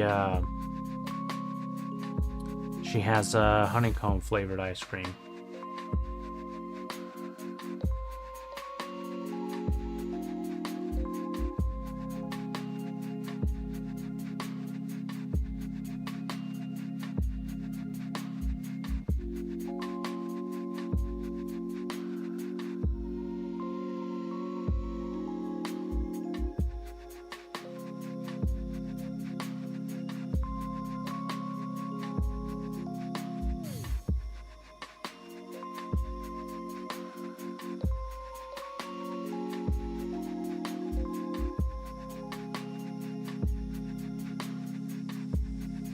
Cool. So yeah, that's in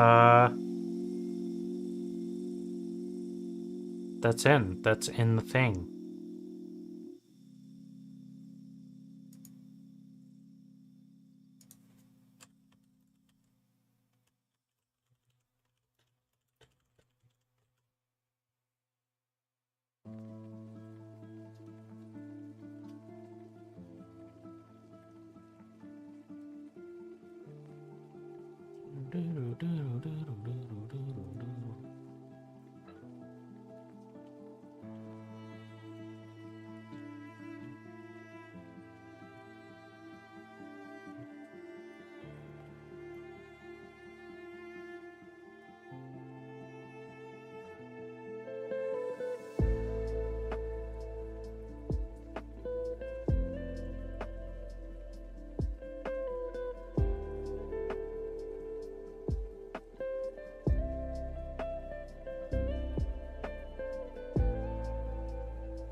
Or is she going out with her husband?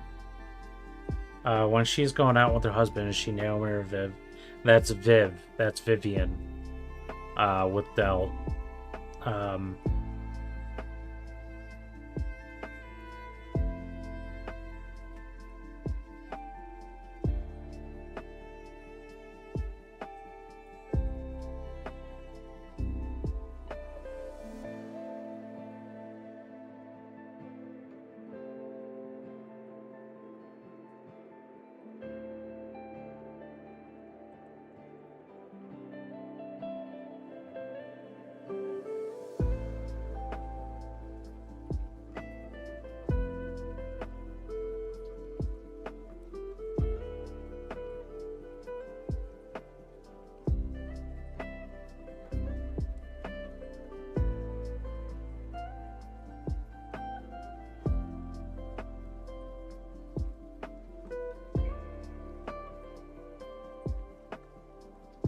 On the marriage certificate, she's gonna put Vivian, cause she's deep undercover, right? When she's married with him, or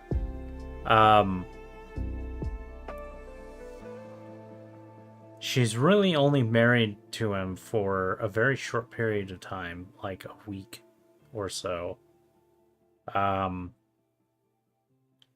But the entire time that she's with him, because they're actually together for... Wait.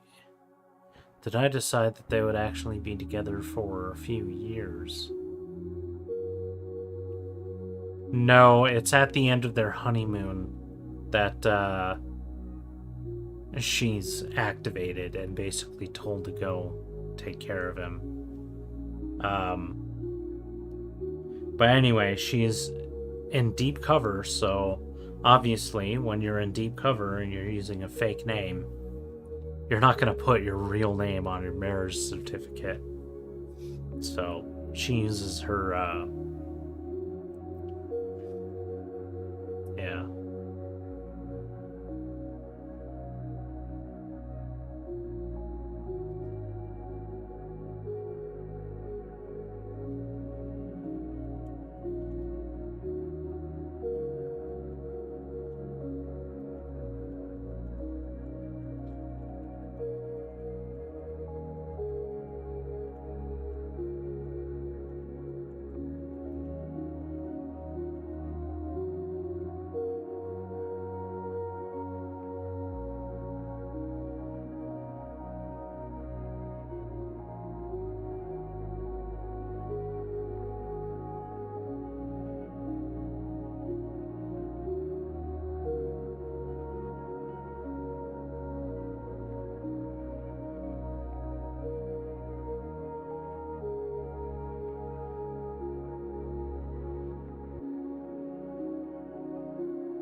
Vehicles both on the ground and in the air made efficient routes between and around the many tall buildings. At the center of the city was a large geodesic dome, itself rivaling any of the megastructures that humanity had built across the Milky Way. Most of these structures contain plasteel, said Salmon. For a brief moment, the fact that plasteel existed here inspired the idea that they had finally found the observers. But only a moment later, a digital display across the face of the building began playing a video. It was an advertisement in perfect, untranslated English. Become a beneficiary and taste life without need or want, or join the benefactors and make paradise last forever. The ad played again, this time in Mandarin, and again in Spanish, then German, French, Korean, Japanese, and continued to play, cycling through nearly 20 of the most popular languages in human space. Other ads and artwork clearly had images of humans.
Other ads and artwork clearly had images of humans.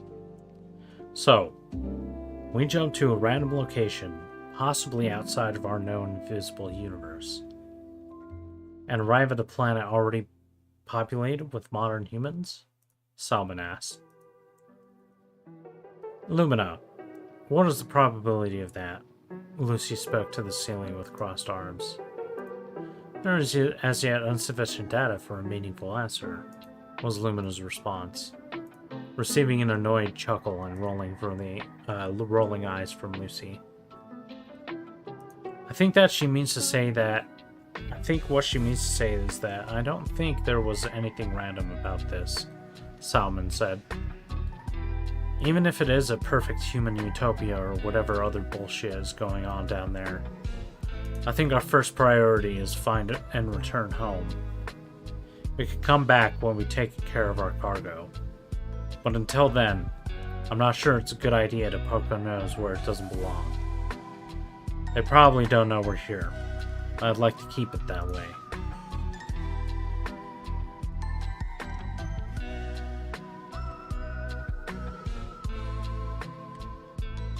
I just witnessed my vision glitch, bro. I'm in the Matrix. If you could say one message to all 8.1 billion people on Earth, what would you say? Did we finally actually surpass 8 billion? It's been a while since I last checked the human population.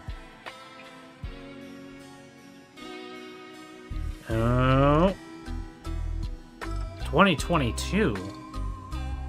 Wow. 8.2 billion people.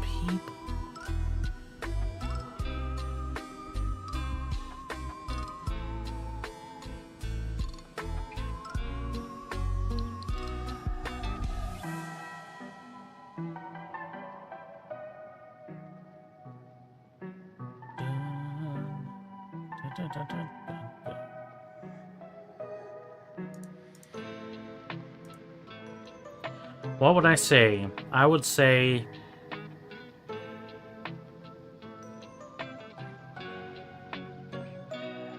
Hey guys. How are you doing? Have you ever heard of a guy called Benjamin Baird? He has a YouTube and a Twitch stream.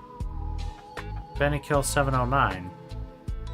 And he also has a Patreon. Patreon.com/BennyKill709. It would be awesome if you'd head on over there and give him a little bit of funding. Say hi. You know. Just, yeah. Anyway. Stop killing people. Have a good day. That's my message.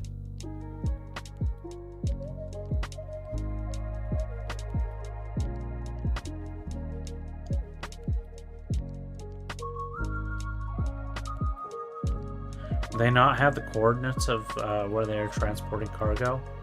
Could they not just have jump to where the cargo needs to go? Their cargo is the refugees from Harmonix. And really, all they really want to do is drop them off on another planet that's, you know, hopefully pretty friendly to them. But they have no idea where the hell they are right now. And, yeah.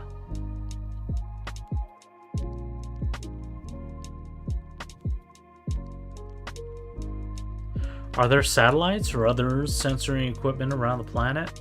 Lucy asked. There are many objects that are moving in suborbital trajectories, Lumina said. But no unnatural objects have been spotted in orbit proper as of yet.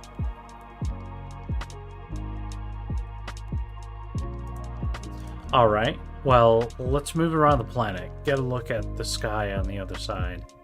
Maybe we'll get lucky, said Salmon. There was a short pause as Jean Patrick sent instructions to the ship's OTEC drive, but nothing happened. He twitched and shook his head, then tried again, and again was met with no response. No dice, said Jean Patrick. Lucy, who was still standing next to him, simply stared him down with her eyes, consumed by murderous intent.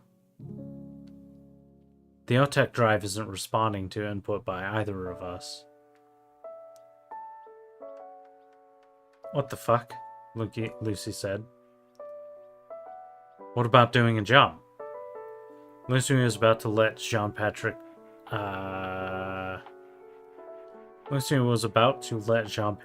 continue. Don't need the two. But then snapped back, placing a finger in his face. And not a random jump this time, alright? Just a nice, short, uncomplicated jump, a couple of million kilometers that way. She pointed toward empty space in the opposite direction of the planet. Its moons and its opposite direction of the planet, its moons and its dual stars. Again, Jean-Patrick was quiet for a moment. He didn't give a verbal response. He simply looked into Lucy's eyes and shook his head. Man, fuck! Lucy turned around and kicked the air. God damn it! So what, we're just stuck here, hovering above this planet, until we eat each other and starve to death? No, actually, Salmon said. We're moving now, towards this planet. What? Jean-Patrick looked at his console. Shit, you're right. Toward the city? Lucy asked. No, Jean-Patrick replied. There's another smaller population center a few thousand kilometers northeast. But we aren't heading there either. Well, shit. Are we just gonna smack into the fucking planet? No, our path seems intentional. We're headed towards the western horizon, and gently too. It's a specific flight path to make us comfortable. I have to admit, I don't feel very comfortable right now. Lucy's words were reflected on the faces of the rest of the crew. Well, a smirk crawled across Jean-Patrick's face. I bet you were wondering what the hell a pilot does on an OTEC ship with an AI navigator. He cracked his fingers and moved to an adjoining room, where he began pulling the dusty sheets off of a large, incredibly complex cockpit setup. Go make sure the passengers are as secure as they can be. Things can get a little bumpy. What is this? Lucy asked. This is one of about 300 interstellar cargo ships that is capable of lifting off and landing in atmosphere without the use of an OTEC drive. Salmon filled Lucy in with a sense of pride as the engineer that had made such a feat possible, and all with his own two hands. Lucy wasn't quite sure what was going to happen, but she expected that once the OTEC drive was turned off, Minerva's whisper was going to become much less stable, which was going to be a big problem for anything that wasn't tied down. She quickly made her way to the cargo hold and began gathering the remaining resistance fighters to act as an extension of the ship's security. Once they were gathered, she tapped into the speakers on the cargo hold. Attention, passengers. We are currently approaching the atmosphere of the planet, and will be disabling the OTEC drive,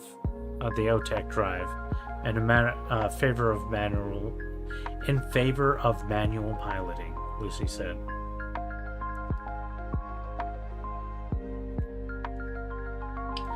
This was met with confused murmuring that spread across the crowd. This means that the stability of the jump will be compromised. And as you may have noticed,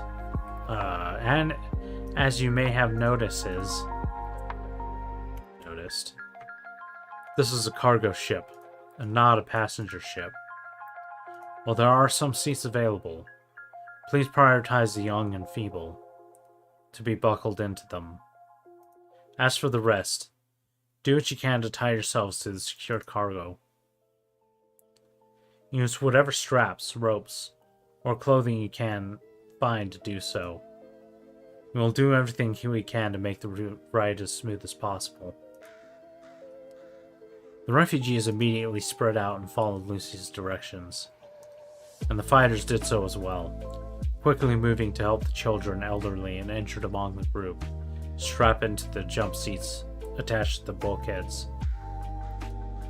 Lucy quickly walked around the hold and aided in helping to secure the passengers as well as they could be before returning to the bridge, where there's an empty seat waiting for her.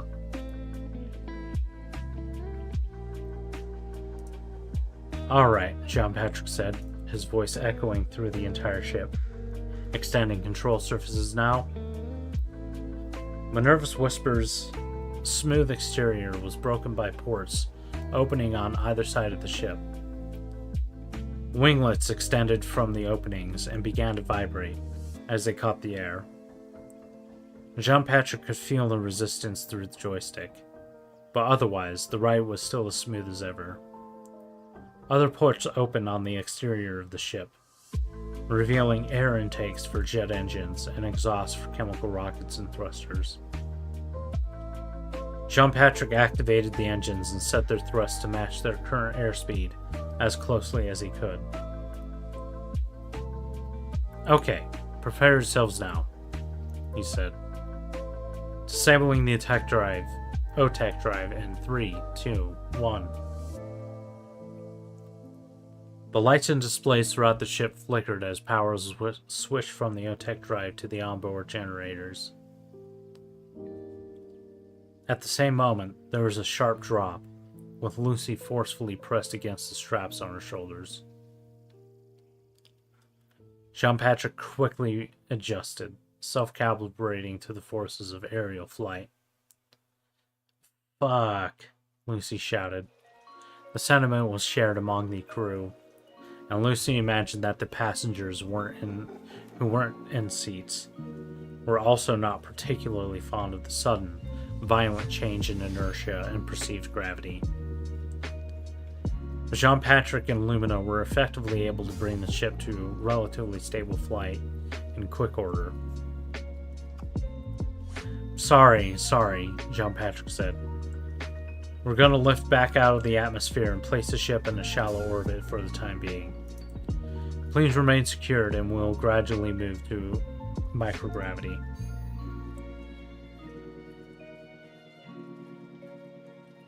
The crew watched as they broke away from their original path and started gaining altitude.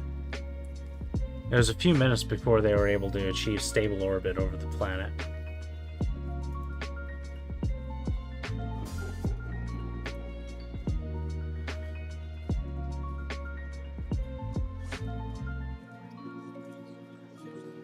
Once orbit was achieved, Jean Patrick made a shipwide call to check for injuries, while they moved to the other side of the planet, where they could continue the search for the Milky Way's local group. There were several injuries, but most were simple bruises or dislocated limbs that were relatively easy to treat in microgravity. But there was one boy whose arm had been fractured and was started to bleed internally. There was little they could do while in orbit, and even if they were on the ground, surgery was going to be needed. But none of the crew of refugees were capable or had the resources for doing so. They stayed in orbit only long enough for Lumina to complete the initial scan of the full sky. "Based on the data that has been gathered, I'm afraid that we are indeed more than 1 billion light years from the Milky Way's local group," Lumina announced to the dismay of the crew. "Damn it," Lucy shouted. "Shit, that would have been nice," Salmon said. "Even if we weren't able to use the OTEC drive anyway, at least we would know where we were." "Alright. Well, let's pick a place to land then," Jean Patrick said. "We need to find that kid a doctor. Should we just land in the city?" "I don't know. I feel like we probably shouldn't make her presence so well known just yet," Salmon said. "Can we land outside of the city and walk to it?" Lucy asked. "For a city that size, we would have to land pretty far away."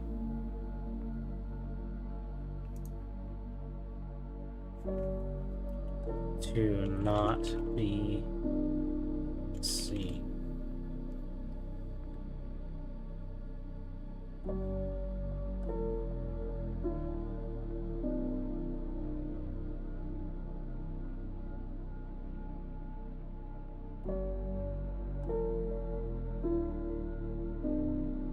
Could take days to walk in the path that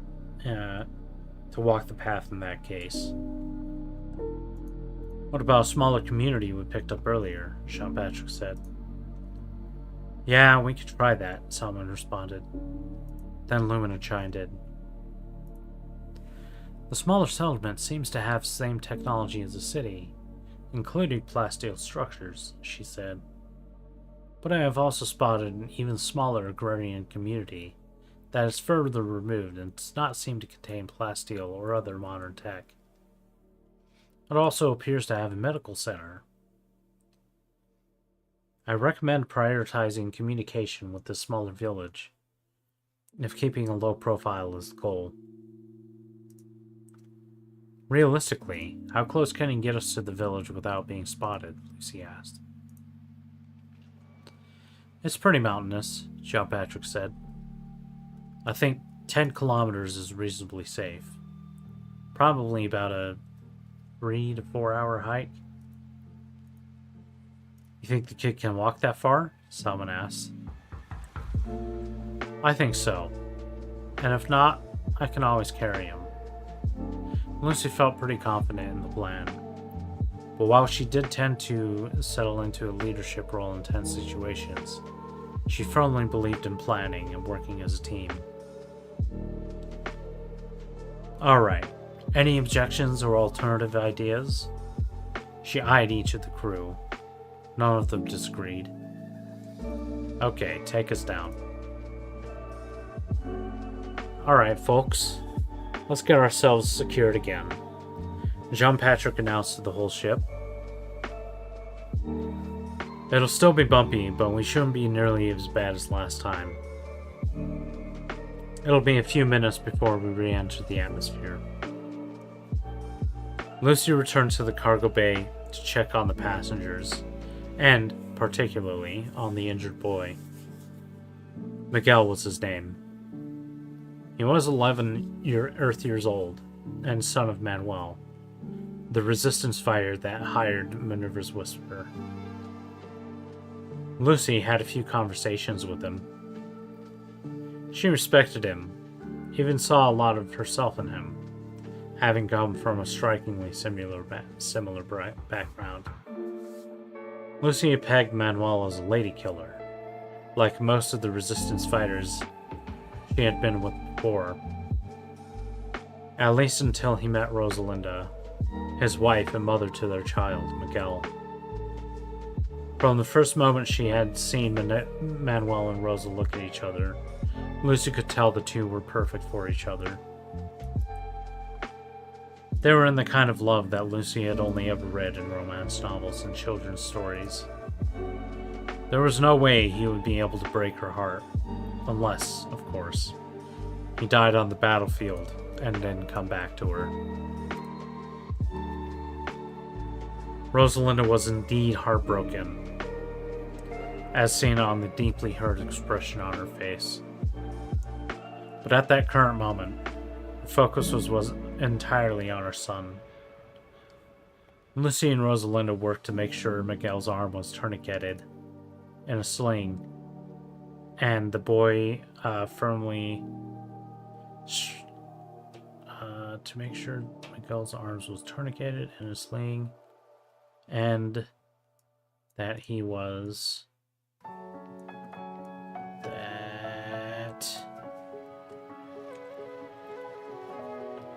firmly strapped into one of the jump seats attached to the bulkheads. Hey Leo, welcome. What's going on?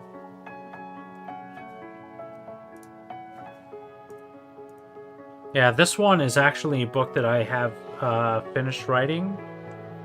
And right now I'm going back and editing, and making sure that, there have already been a few edits this stream. But I'm only going to be on, honestly, for another minute. I need to get off, and I need to go take a nap before I go to work.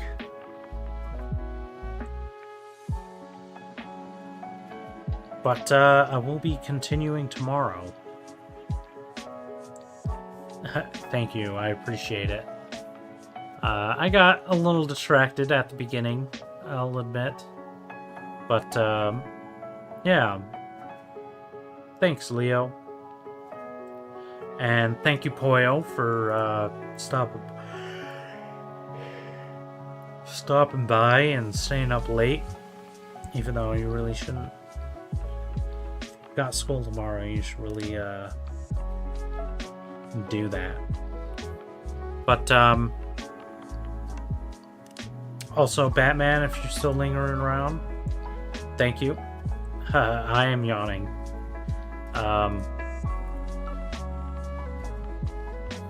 Exactly.